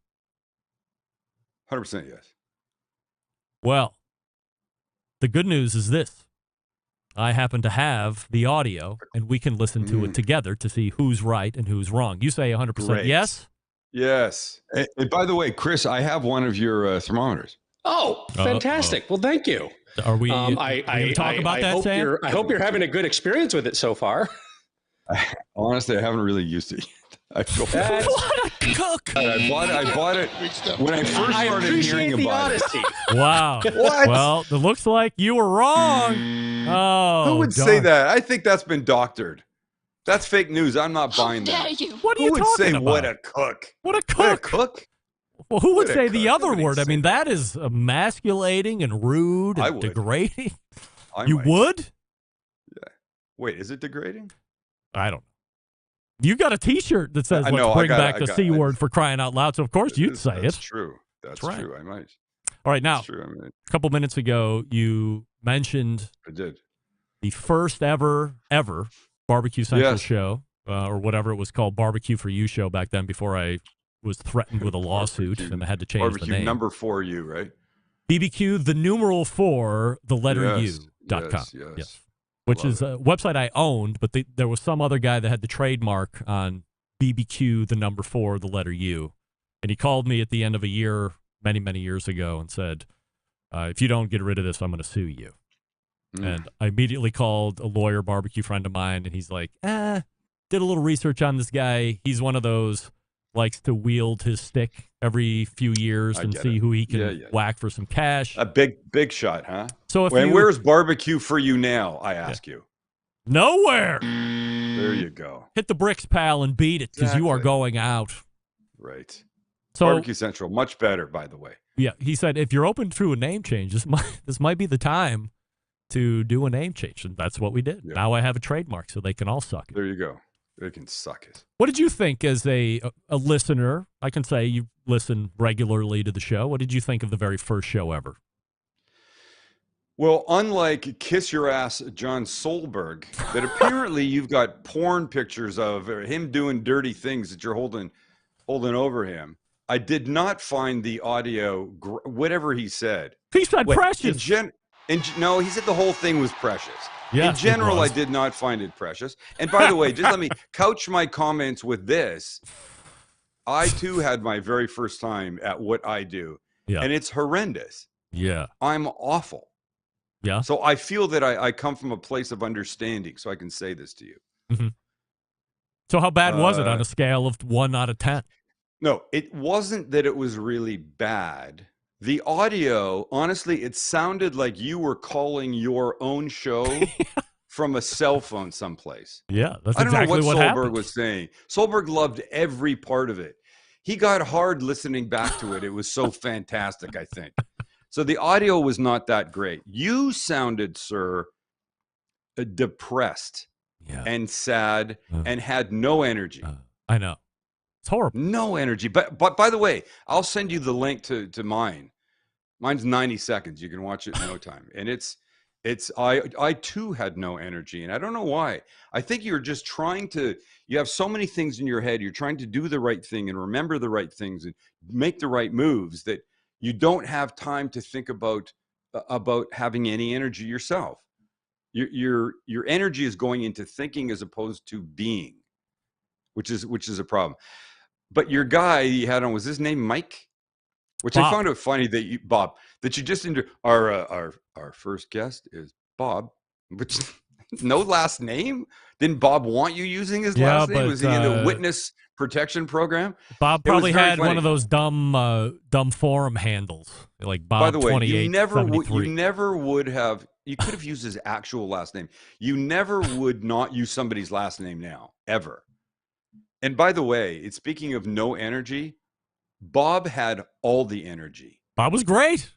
He was better than you. I know. I said that. He was animated. He said stuff. He's a professional. It's like, and your question to Bob, let me see if I can get this right. Oh, God. You said something like, I hope I get this right. Do you have a favorite meat or piece of meat or whatever that you like to smoke over the others? Like, do you have a favorite meat or piece of meat or whatever? Or whatever. I don't even know if I said like whatever. Did I really say that? You listen back. Oh, I don't want to. Yeah, Cook. Listen those first back. 12. Those first 12 were brutal. They never made it anywhere. Brutal. They were trapped. They've been trapped in the hard drive for decades. You know what? Our first YouTube videos aren't online because they were horrid. They were horrid. But that's what learning is. You know, people say to me, I'm going to start a YouTube channel. I want to start a YouTube channel, but whatever. Sewing, car racing, garage, blowing, I don't know, fixing cars, whatever it is. What should I do? I go, well, tell me what you're doing. Go, we're getting this, and I'm thinking that. I go, just sit down, get in front of a camera, and start recording shit. Whether it goes out or not doesn't matter. But until you take those first steps of looking into the camera and speaking, hearing yourself, getting comfortable and recording it, you're never going anywhere. When I started on television, we've talked about this before. I didn't make any, they didn't offer me any money. I didn't ask for any money. I knew I needed them more than they needed me, but they saw something in me. I was good, or I was interesting, or I was different. So they put me on, but it took me 5 or 6 months to find my voice. It just doesn't happen. I don't care who you are. You could go look at, I don't know, some cook, Bobby Flay. His early stuff was not good. I remember watching him in the way back and thinking, wow, he was really arrogant. And I'm sure he would agree that he was. He's very different now. I'm very different now. You're very different now. So somebody thinking about starting anything like this, whatever it is, you just have to start, because until you do, you're not going to start getting better. It's that simple. In the beginning, I wish I would have, I mean, if I would have known 17 years later, I'd still be doing this. I would have maybe taken better notes of how it was. And all I know is this. Would you, though? I can listen to the show over the last 10 years. You know, ever since you've been coming on the show, maybe a couple years before that. It was like 10 years. I can go back and listen to any of those shows, and I'll laugh. I'll see something or hear something that I missed the first time around, you know, whatever, because a lot of things going on here that a lot of people don't see. But when I go back to those first dozen, I can't listen to those. Like, that's, to me, that's the difference. I can't listen to those first ones, but I can go back and re-listen to this show that we're doing now tomorrow and evaluate it. But I can listen to it and feel comfortable listening to it.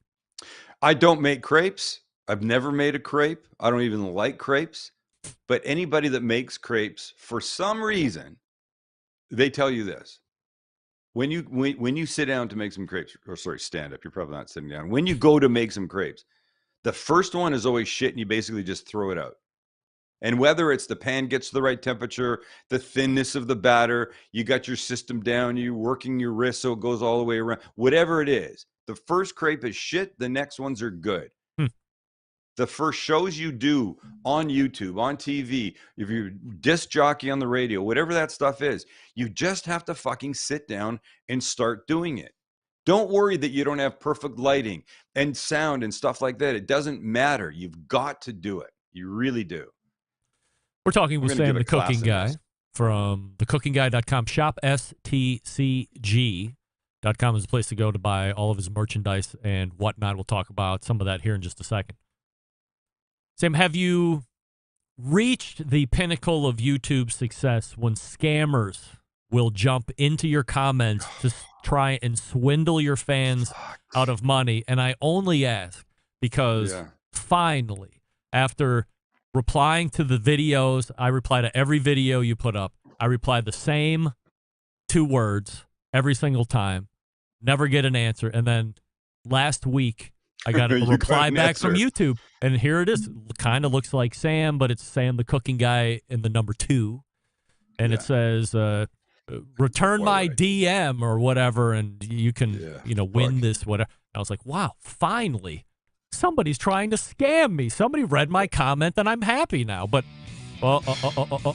so is that is that when you know you're big enough where people might actually fall for somebody getting into the comments? Look, scammers are such fucking pieces of shit that I'm sure, yes, I think the low-hanging fruit are channels with lots of, we have a lot of engagement. We get thousands of comments under videos. Yes, a lot. Which is great. I'm thankful for it. But I say almost every week, I want to turn off the commenting. I don't want people getting screwed anymore. We've said it countless times. Don't believe this. We're not going to reach out to you that way. When we go to give something away, we give a lot of stuff away. Yeah. We're just giving away the Traeger flat rock. I said it in that video. Don't believe somebody that says you've won this. Reach out to us, pay shipping, and you'll get it. That's not the way it works. We say, if you've won something, we'll say your name. Greg Rempe, you've won. Reach out to us at this email, and then we'll verify it's you. And then that's what will happen. These people reach out and tell people they've won stuff. And our viewers, our commenters have lost money because they've believed this. I say I would never give something away and then charge you to have it sent. That's a douche move. I'm not doing that. I mean, maybe, I don't know, maybe that's done. But I don't think you can give something away and then require somebody to pay shipping. I don't know. I don't know what's legal, what's not legal. Maybe people, it's terrible, but I feel so bad. I want to disable the comments. And Max goes, look, I think we're making a dent. We're letting people know often enough that it's not us. But they take the same fucking little icon that we use. They change the name a little bit. Yeah. Oh, I'm just getting mad thinking about it. I hate thinking about people getting screwed over this stuff. You mentioned Max. Yeah. So now I'm going to say it again, if I might. Go ahead. Go ahead. If I might request, please. What? Is there any way we can get Max and part-time Chance to mic up? Because quite honestly, it's becoming, they're talking more. And now I have to struggle to hear them more because they're talking more. Now it's an annoyance. Why? Please tell them to mic up so we can hear them. It would be such a great addition. Can you do it like a 10 listener poll or something? Find out if other people are mad about this. Take this segment. But you know, if I'm saying it, there's many people are thinking. And send it to me or to them. God, we'll put it in the show. I've told them before, and there's some reason that they can't do it or don't want to do it. Maybe we can have your. I'm going to get rid of them. Maybe we can have your silent financial backer, Traeger Grills, send you one of their production people to embed with the team in order to do that. Financial backers, stop it. Really? Stop it. They're not. Listen, let me tell you something. Here's what needs to happen. I just need to get rid of them. I figured this out. Here's what I do. I don't think we need to get rid of them. Listen, go with me on this. Okay. I wear like a helmet with a camera on top. So when I look down at me cutting a piece of meat, you can see it. Yeah. When I want to talk to the camera, I have a big mirror set up. So I look into the mirror, and there I am. You can see what I'm grilling. You can see me prepping. No. You can see me talking to the camera. That's what I need to do. 100. And then I'll just have to learn how 100 times no. What do I need them for? 100 times no. I mean, think that's a better idea? I mean, we are so jumping off the cliff for no reason. We are so cutting off our nose despite our I shouldn't get rid of my son and Chance. By the way, Guy the Cooking Sam, Johnny Mag's Barbecue, Jeff and Dreezy all saying they are legit. Mic them up. They are legit. So. Listen, I started it first. I said, boys, I want to hear you more. What makes this show different is a big part of the interaction. Yes, but agreed. For me, it's always been from the first day I shot real TV with a TV station coming to my house and doing the 90 seconds that I would do twice a week. If someone sitting off camera's phone went off, I would call them out. Yeah. And you're not supposed to do that. That's breaking the fourth wall. Right. Which is a ridiculous concept. I go, wait a second. This is not like a soap opera. Make believe. This is real. If my producer's phone rings in her pocket or she sneezes or drops her clipboard, I'm going to go, hey, I'm working here. Can you turn your phone off or something? Right. And in the beginning, people go, you're not supposed to do that. I go, what do you mean I'm not supposed to do that? I'm also not supposed to cut myself or burn myself and leave that in the show. But I do that because that's what really happens. So I love the interaction. The show is better because of those two. Yes. Look, I'm not taking any credit away from me. I'm fantastic. But I'm better with those two. The three of us are better than the one of us or two of us. It's exactly like what we talked about with the first 100% assurity question. When Max and Chance are piping up, yes, they are the everyday watcher, the every man and every lady's fan of Sam the Cooking Guy on YouTube. Why doing this? Or no, we should now. Would we also like to hear a little bit more of, where the fighting is coming in on and letting us behind that fourth wall? Yes, of course. Who doesn't? I mean, everybody loves that. That's why reality television is what it is. But to hear them better, I think would add a certain component to the show of. All right. Well, I will take this. If you want to clip this out, or I'll just mark it and I'll send it to the boys. Once this is out. Yes. and I'll have them listen to it. All right. Very good. But I'll just tell you this about the fighting, though. I got to be honest. I don't want you to be sad. Okay. There's way less fighting today than there was, 5 years. That's fine. I don't want there to be fighting. There still is some. There's disagreements. Yeah. Yeah. Can you stand by and then we'll come back and talk about BFF? I'd be sad if you didn't invite me back. All right. Well, I'm inviting you back, so stand by. We're talking with Sam the Cooking Guy, thecookingguy.com, or shopstcg.com, or you can pick up the BFF, which we'll talk about here in just 1 second. If you don't know what that is, that's a tease, and you'll have to stay tuned. What do we love about ceramic cookers? We talked about ceramic cookers beginning of the second hour. Well, we love that they're fuel efficient, of course. We love that they can achieve low and slow temperatures for the traditional barbecue meats. We also love that they can get rip-roaring hot for high-temperature grilling of steaks and other thin cuts. But what's missing in the everyday lineup of ceramic cookers? The real ability to do true two-zone cooking. Two-zone cooking is important to both professional and backyard cooks alike. It's the best way to manage a fire and cook with confidence. However, getting a two-zone fire in a round ceramic cooker is not very realistic. Why? Because it's round. And a Primo grill and the game-changing oval design. The shape gives you the ability to execute a two-zone setup that you desire. It also gives you the other ceramic grill benefits as well. When you break it down, there's more than 60 different ways to cook on a Primo cooker. So you're only limited by your culinary imagination. Here's the bottom line. Best ceramics in the biz? Yes. Patented technology? Yes. True two-zone cooking capabilities in multiple sizes? Of course. If you just have to have a round one, they do offer a round one, but we suggest only oval. Look at all the sizes that they have. Go to a dealer near you because they're only sold through dealers. Find one on the website, primogrill.com. Visit the dealer, and then check out all the oval sizes that they have. If the XL isn't big enough, they've just rolled out the XXL, which is 25% bigger than the biggest one that they offer. Also, they have all the accessories that you want, so a full lineup there to take your money. Primogrill.com. That's primogrill.com. Follow them on Facebook and Instagram as well. We'll be back with more Sam the Cooking Guy right after this. Stick around. Be right back. You're listening to the Barbecue Central Show.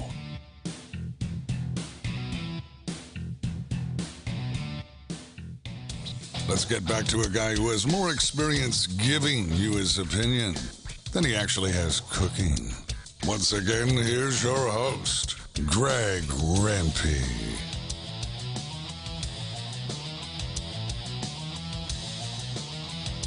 And we welcome you back to the show here, joined by Sam the Cooking Guy.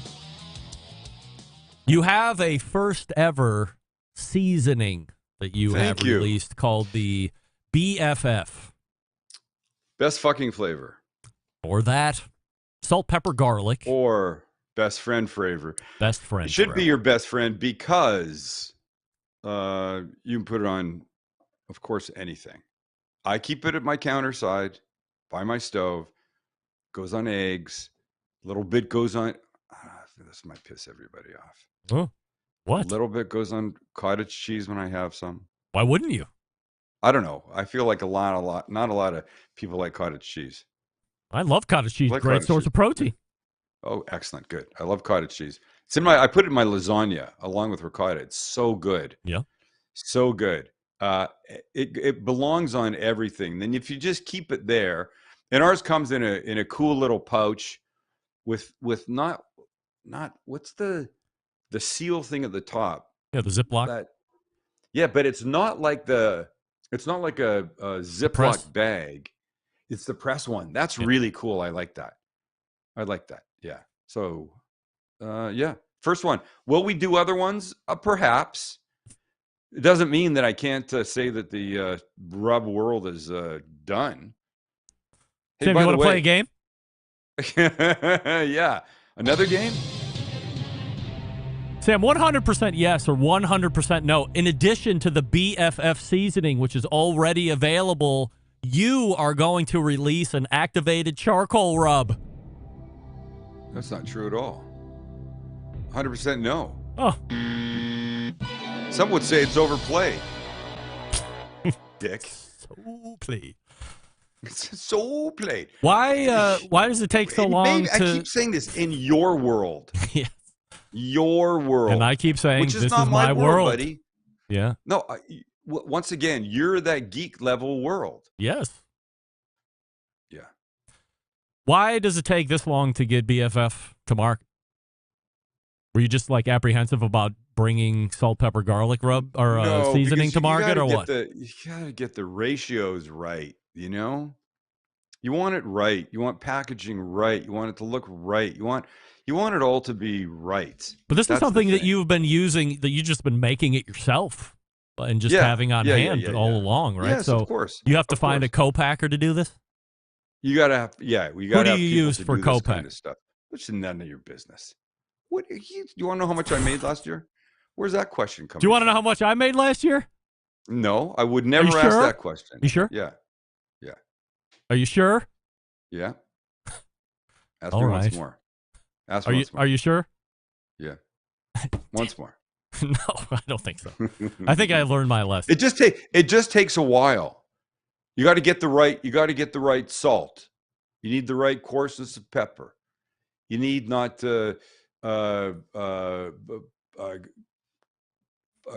garlic powder. You need granulated garlic. And then, yes, you've got those, and then the ones that are being used, the ratio that I think is right doesn't seem right, so you got to adjust that. And it just does take a while. How long does it take you to find a co-packer? Well, we don't have necessarily a co-packer, but we have a company that helps us develop our products that we used to do ourselves. Now they've also helped us bring the BFA to market. Best fucking apron. There you go. Right. Yes. I don't want to talk about aprons. No, you don't want to talk about aprons. Yeah. So, so this company is like they're bringing you sourcing partners for whatever product it is. Yeah. So they're doing the heavy lifting for us. We do what we do. Look, so you probably don't even know who your co-packer is. I do. No, I don't. I know who they are, and I don't really care who the co-packer is. I mean, Why wouldn't you care? They're making it. It's not 4-year-old children in Indonesia. As long as it's not that, I'm good. But I heard they're very accurate. They need the little hands to put the salt and the pepper and the garlic in those little really tiny little bags. little granular. You need little hands. Granulars. Yes, that's right. Yeah. So I remember the movie Schindler's List. I never saw Oscar Schindler. Oh, you should see it. It's great. It seems a little sad for my taste. No, it's not a little sad. It's a lot fucking sad. It's a terrible story. I don't need but to it's an deal important with part. It's an important part of history, and people should know about it. You just put your head in the ground there, Mr. Ostrich. You just do that. I just don't want to watch a sad movie. Yeah. I've had a do you know what sad enough percentage time of the... listening to it or learning about it in high school, college, for crying out loud. I don't want to see a movie, but it's like watching the Titanic. Like there's a moment in there. Oscar Schindler saved an awful lot of Jews from dying in the war. Yeah, by saying he was using them in his factories to make German war stuff, right? Shell casings and stuff like that. And he managed to save a whole group of kids by telling the Germans that their small hands were important to getting inside these big shells and cleaning them. If they weren't cleaned and polished properly, they could go off inside the guns before they were shot. Oh, dear. He saved them that way. He's quite a guy. And they bought it? Anyway, we're not here to talk about that. Yeah. Dummies. Dummies. Obviously. It's not all right. So how long does it take to get something you're ready to sell then? Let's see. The BFF, it was probably 10 months from when we started it. Wow. Yeah. Maybe a little bit less. Look, Greg, I turned my next book into my publisher a month ago. The photography, the book, like a month and a half ago, the manuscript, the photography a month ago. Yeah. The book will come out next May. Right.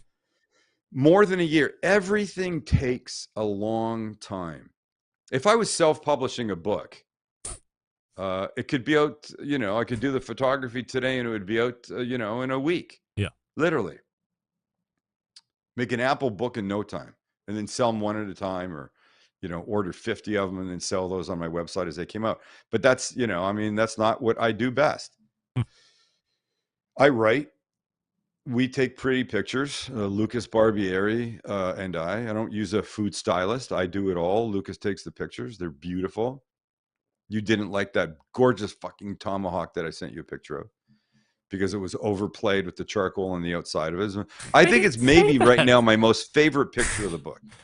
My favorite. I think we've gotten book. into a weird thing where you make things up about me.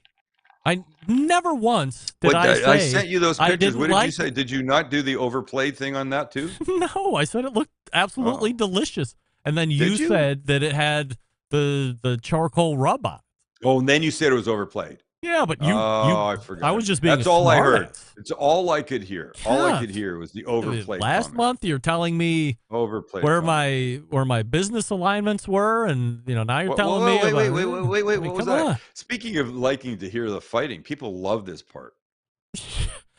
I told you. What was the business alignments? What does that even mean? You said that business alignments. You said that I could not separate myself between liking Traeger products, but not liking how they operated as a business entity. Right, you said, right, at least for me, that wasn't possible.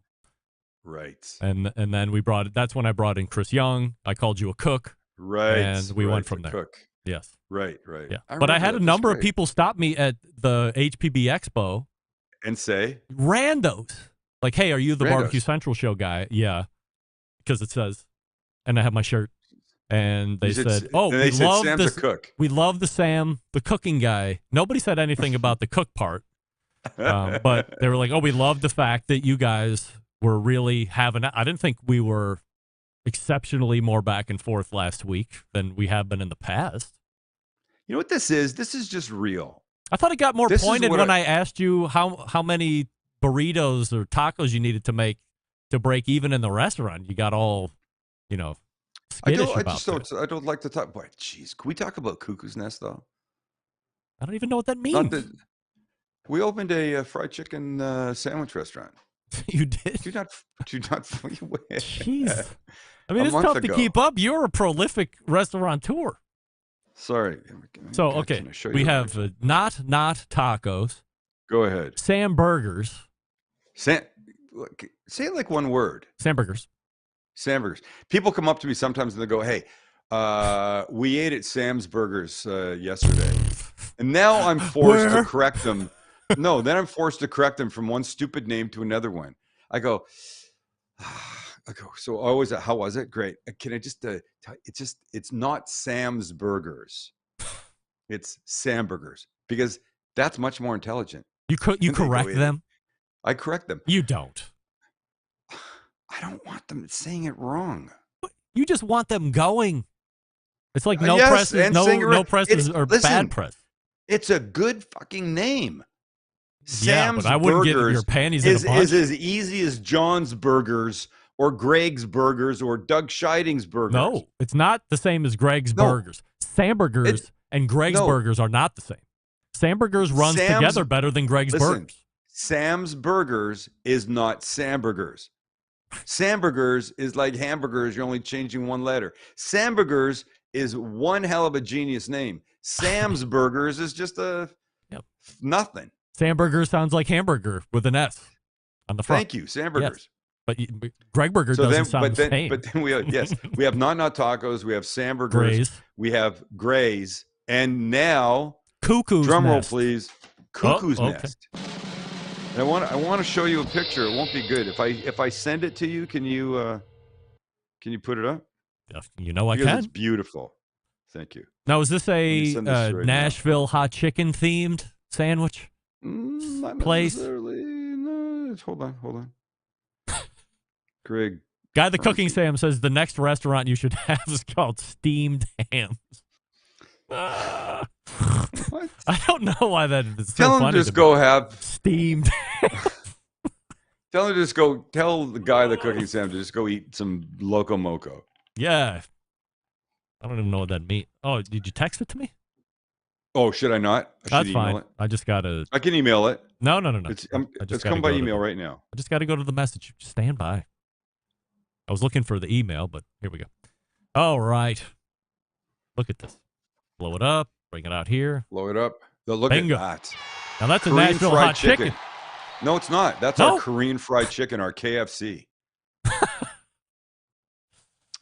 That's it's decidedly Asian flavors. All right, let me see if I can pick this apart. So, God. for those that can't see it at the top of it, I have a keen eye. There's half the Sam face branded on top of it. The bun. It's on all of them. See it. Go I don't ahead. know if anybody can see this, but you can see it just right there at the I top. could send another one showing this. Then we have pickles. Yes. There's probably maybe some kind of a sauce or something on the lid underneath. Yep. A little bit of what's on the bottom. All right. So then we have the nice, is this a chicken breast or a chicken thigh? No. God, breast. Chicken breast. Jesus, man. Yeah, breaded. Chicken of course. thigh. Chicken thigh. Brined. Oh, okay, good. Yeah, good. It's brined, And- dredged, fried. Yep. And then it's in our Korean spicy sweet glaze, which is incredibly delicious. I should just send you some of that shit. And then there's there's mixed vegetable, Asian vegetables underneath, and like a soy marinade, and then the bottom is a sambal aioli. Sambal aioli, flavor explosion. Flavor explosion. It's Holy really good. And then sambal good. aioli made with Kewpie mayo. Yeah. Yeah? I love that Kewpie mayo. Yeah, I love Holy Kewpie moly. mayo. All right. And then if you want it like super hot, we have a spice dust that goes on top of it. Yeah. That has a ghost pepper powder. Oh, come on. Who's getting that? Yeah. What percentage of people are ordering that? Maniacs. Less than 5. Less than Because if you 5%. have, maybe 2%. People see it and they order it, and we've instructed the counter people to say, just so you know, it's very spicy. So here's the deal. On the Scoville scale, jalapenos are somewhere between 8,000 and 10,000 Scoville units. Yeah. Habaneros, 300,000. Ghost peppers, 1 million Scoville units. And for those that don't know, the Scoville scale is how you measure like chili pepper heat. 1 million units. If you think a jalapeno at 10,000 is a lot, a Serrano is what? Let me see the list. A Serrano is, I can't see that. Serrano's 6,000 to 23,000. Right. Cayenne 30 to 50,000. Yeah.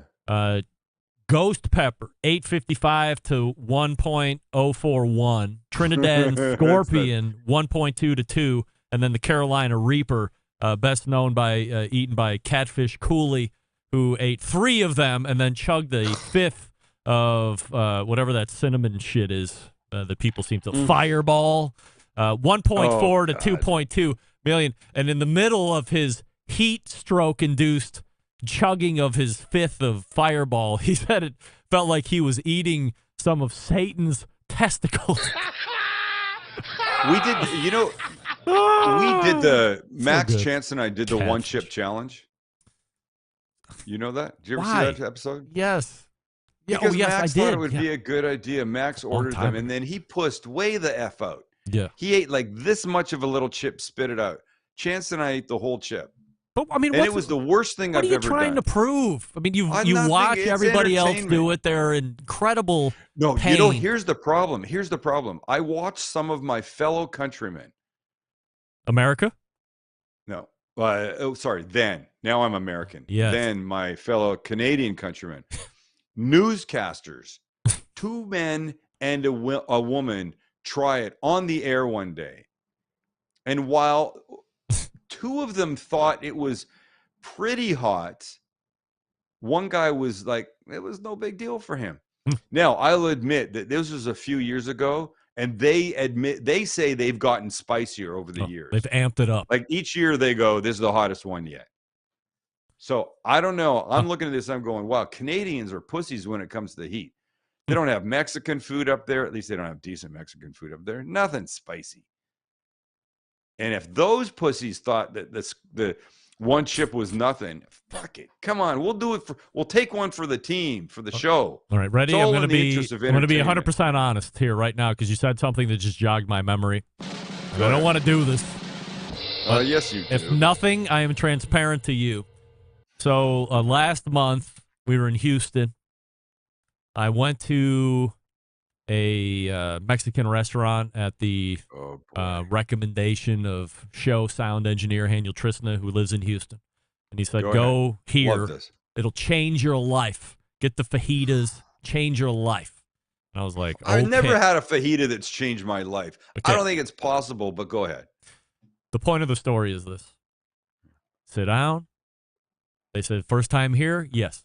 All of a sudden, a minute later, this guy comes out from the back, kitchen sous chef of some sort, says, here's what we're known for. It's this the beef fajita thing. Then it was just like a little sampler. Sold me. Like immediately. It was the best. I don't know how they're not selling that every single time. It was delicious. That doesn't matter. Thumbing through the menu. Guess what? Yes. No choripollo. Get that big stuff out of here. Can you believe it? You know why? What an insult. Probably because it was a real Mexican restaurant.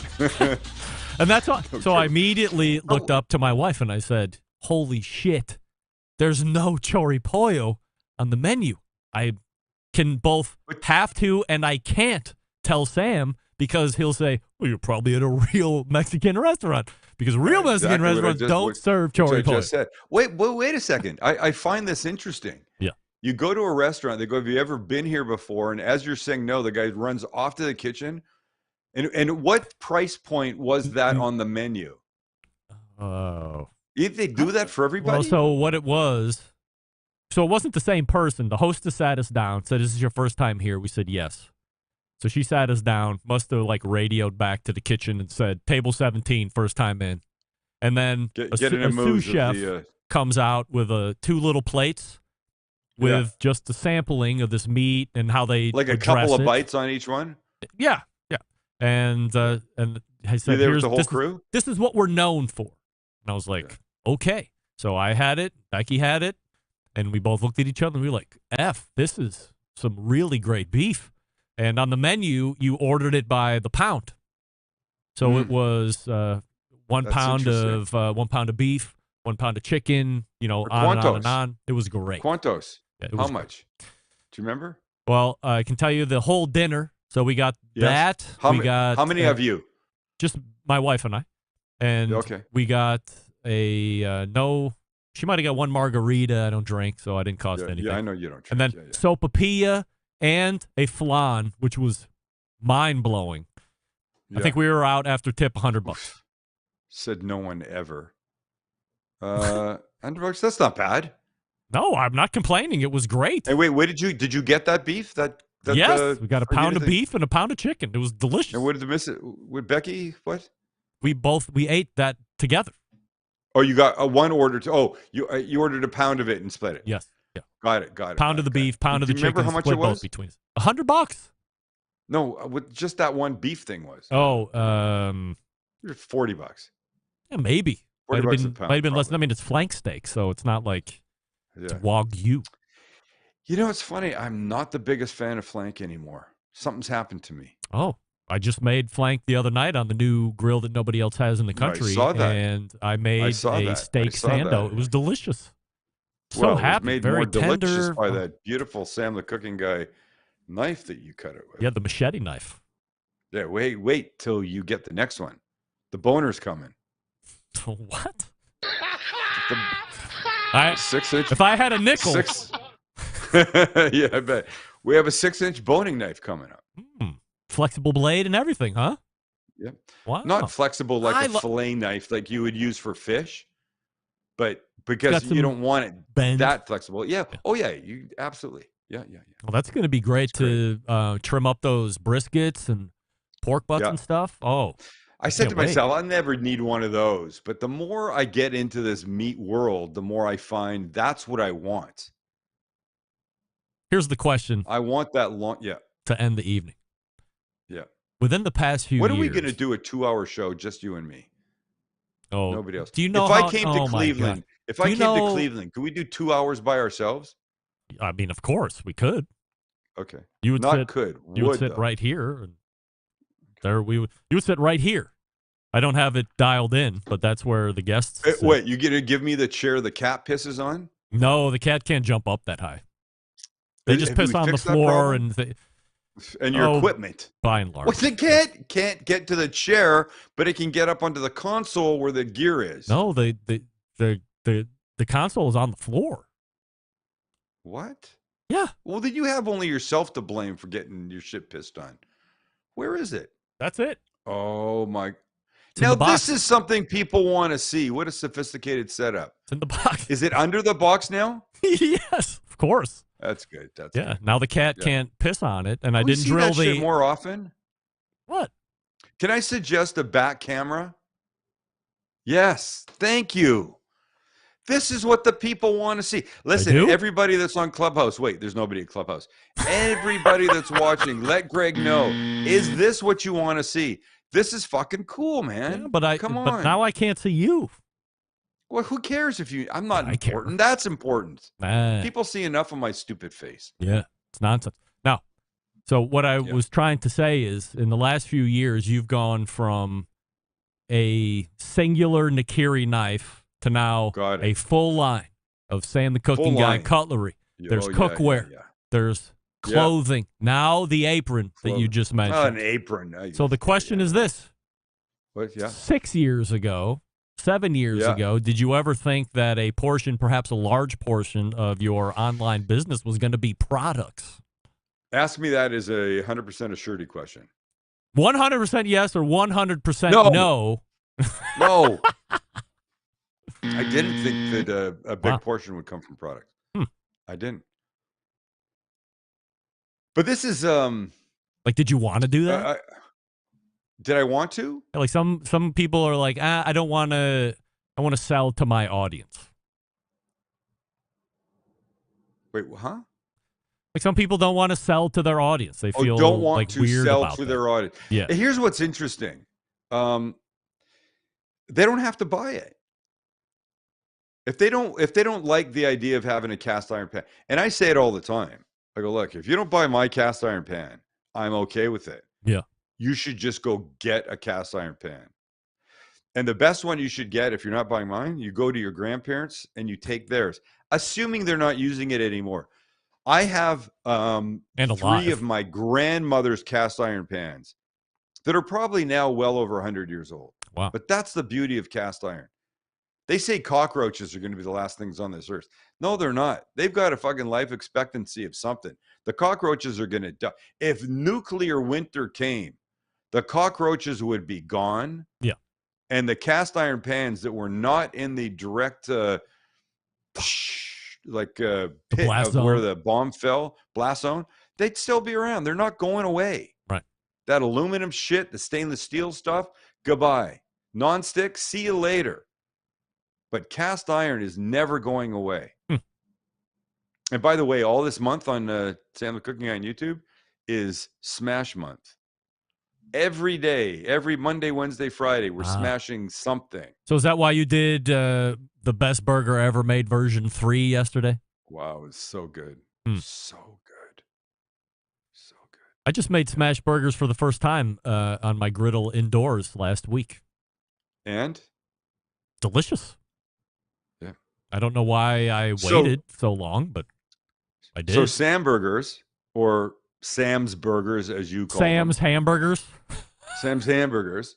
It's a smash burger thing. And you know what? We had 2 influencers from LA in today. Name them.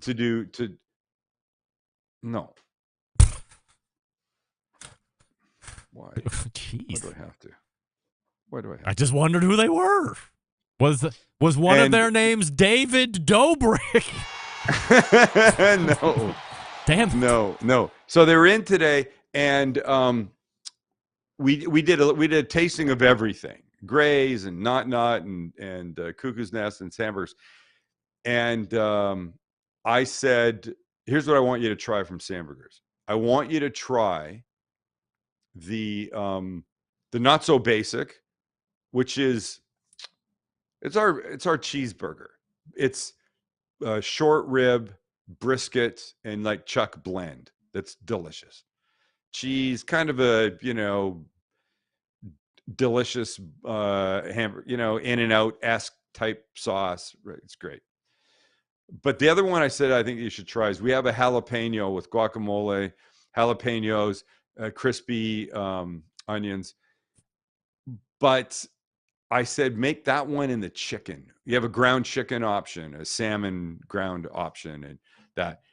I think people overlook how fantastic ground chicken as a burger, especially as a smash burger, is. And it stays together?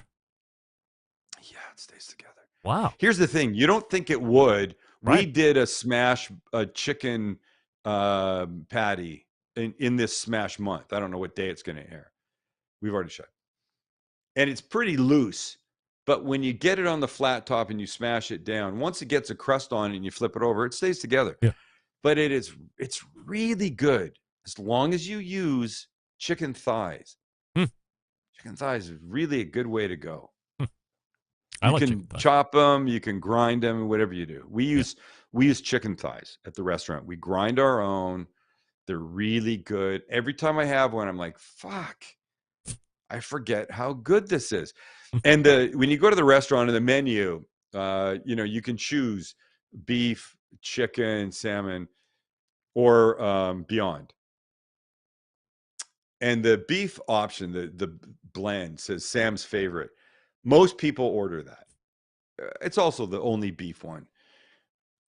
And people go, what should I get? And I go, well, look, I love the beef, but chicken, I think, is missed out on. It's so good. You should try it sometime. Use your deal. Use your new electric dialable, whatever it is. Smash. Well, no, you can't smash on that. There's not a flat griddle on that. So use your Traeger flat rock. Oh, wait, I forgot. You don't have a Traeger flat rock. Still no. You have a Blackstone? Yes, of course. Do you have a Camp Chef? I don't have any Camp Chef. No. What do you think about it? What is your knowledge of Camp Chef? I mean, aside from not having any of their products, I have a vast knowledge. They've been on the show. I know their brand. I know the brand that owns them. I know their innovation that they're bringing to market, which is pretty nice. They're a pretty well-respected brand. Yeah. Might be in a little bit of trouble, maybe in the financial sense, but nothing like earth-shattering. But there appears to be some chinks in the armor there, but I think they're working that out. But they're a great company. Yeah. Why?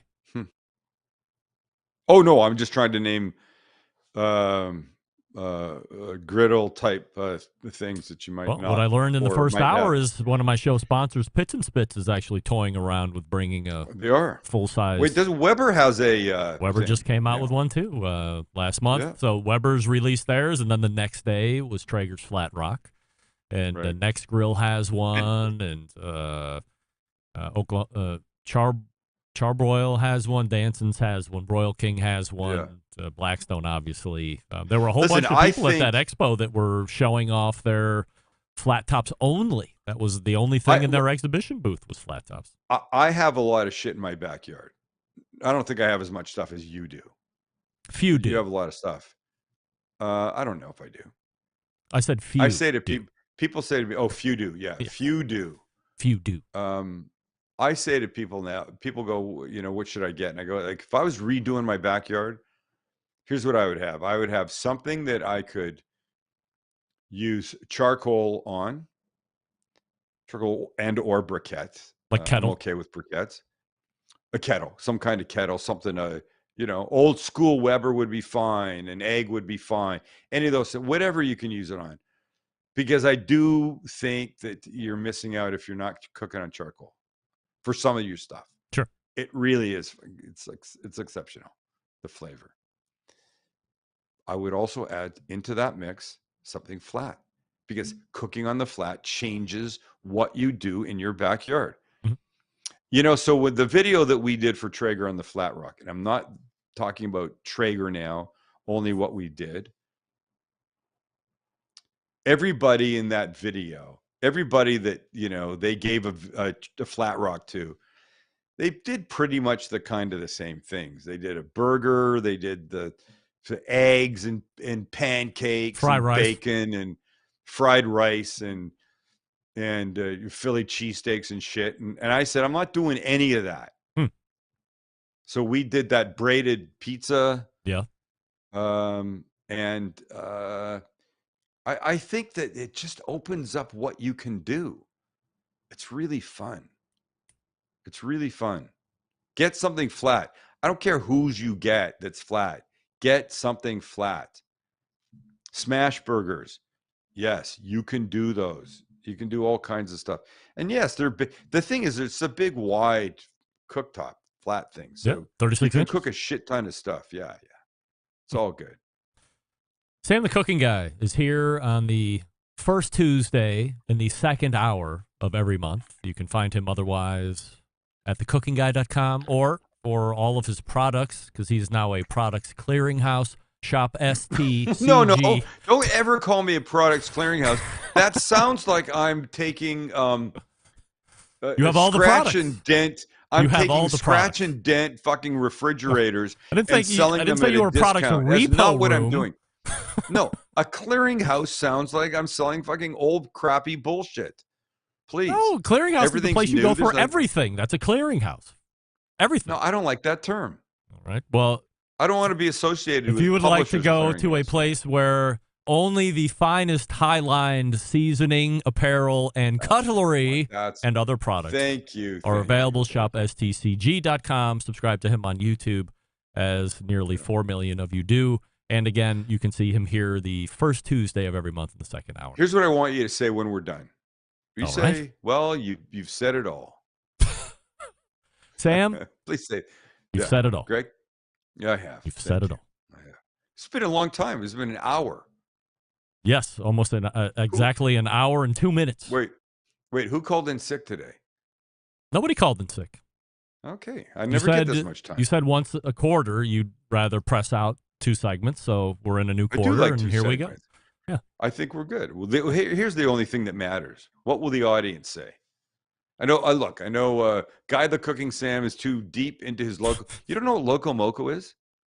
Or do you? You just saying you don't? No. What's a Loco Moco? It's a Hawaiian dish. Like it's food? At its most basic form, it's a big scoop of rice. Yeah. It's a hamburger patty, like a griddled hamburger patty. Yeah. And then a really delicious gravy on top of it. Gravy? And potentially an egg. Gravy. It's fucking insane. No fat. Why does Guy the Cooking Sam know anything about Hawaiian food? Where does he live? I have no idea. Are you talking about Lance Owens? Oh, it's Lance. Sorry, I thought it was Guy the Cooking Sam. Yeah. Sorry. Realtor to the Hawaiian and barbecue stars. There you go. Lance There you go. Sorry, Owens. I got my. You're getting your barbecue. central lights I got my mixed up. barbecue. I got my barbecue for you viewers mixed up. Please, not too loud. I don't need any more lawsuits. The guy's not going to sue anything. I hope not. The guy's selling real estate in Pomona now. Not that that's a bad thing. Yeah. All right. Sam? Yeah. You've said it all. Greg? Certainly appreciate it. And we will look for you in the merry old month of May. I hope the next time we talk, I've been able to send you one of our boners and see if you like it. I cannot wait to get my hands on that boner. And that I can tell you. Sam, thank you. By the way, that line right there, we will be using in our marketing. Please make sure you write it in quotes. And Greg from the Barbecue Central show says, Sam, I can't wait to get my hand on your boner. Oh, my God. And fucking fantastic. To hell we are going. Thank you. No doubt. Sam, thank you very much. Shit. My friend. You're welcome, buddy. That's Sam, the Cooking Guy, right there.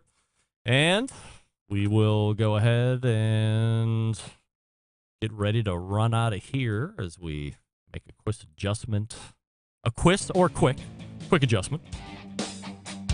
All right, all the way back in the first hour, Malcom Reed joined us in the first interview segment, and then it was Ryan Zboril from Pits and Spits in the second. Second hour, all of the second hour, including a whole hour, was Sam the Cooking Guy, thecookingguy.com, or for his product shop, stcg.com. Smoking Joe's Pit Barbecue. Tune in next week as Sam announces his new restaurant, Sam's Green Eggs and Ham. Yes. We will see.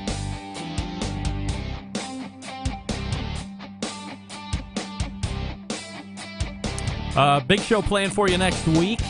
We'll be in the second hour, so Meathead will be around, as well as Robert Moss from Southern Living Magazine, so stay tuned for that. If you're going to be around in the Chicagoland area this coming weekend in McCormick Place, and you want to see me watch volleyball, let me know. We can do that. So how do I always leave you? September 11th, 2001. I will never forget. Until next Tuesday at 9 p.m. Eastern. This is your program host and proud U.S. American, Greg Rempe. Good night now. This is Steve, the Cookout Coach, and you're listening to the Barbecue Central Show.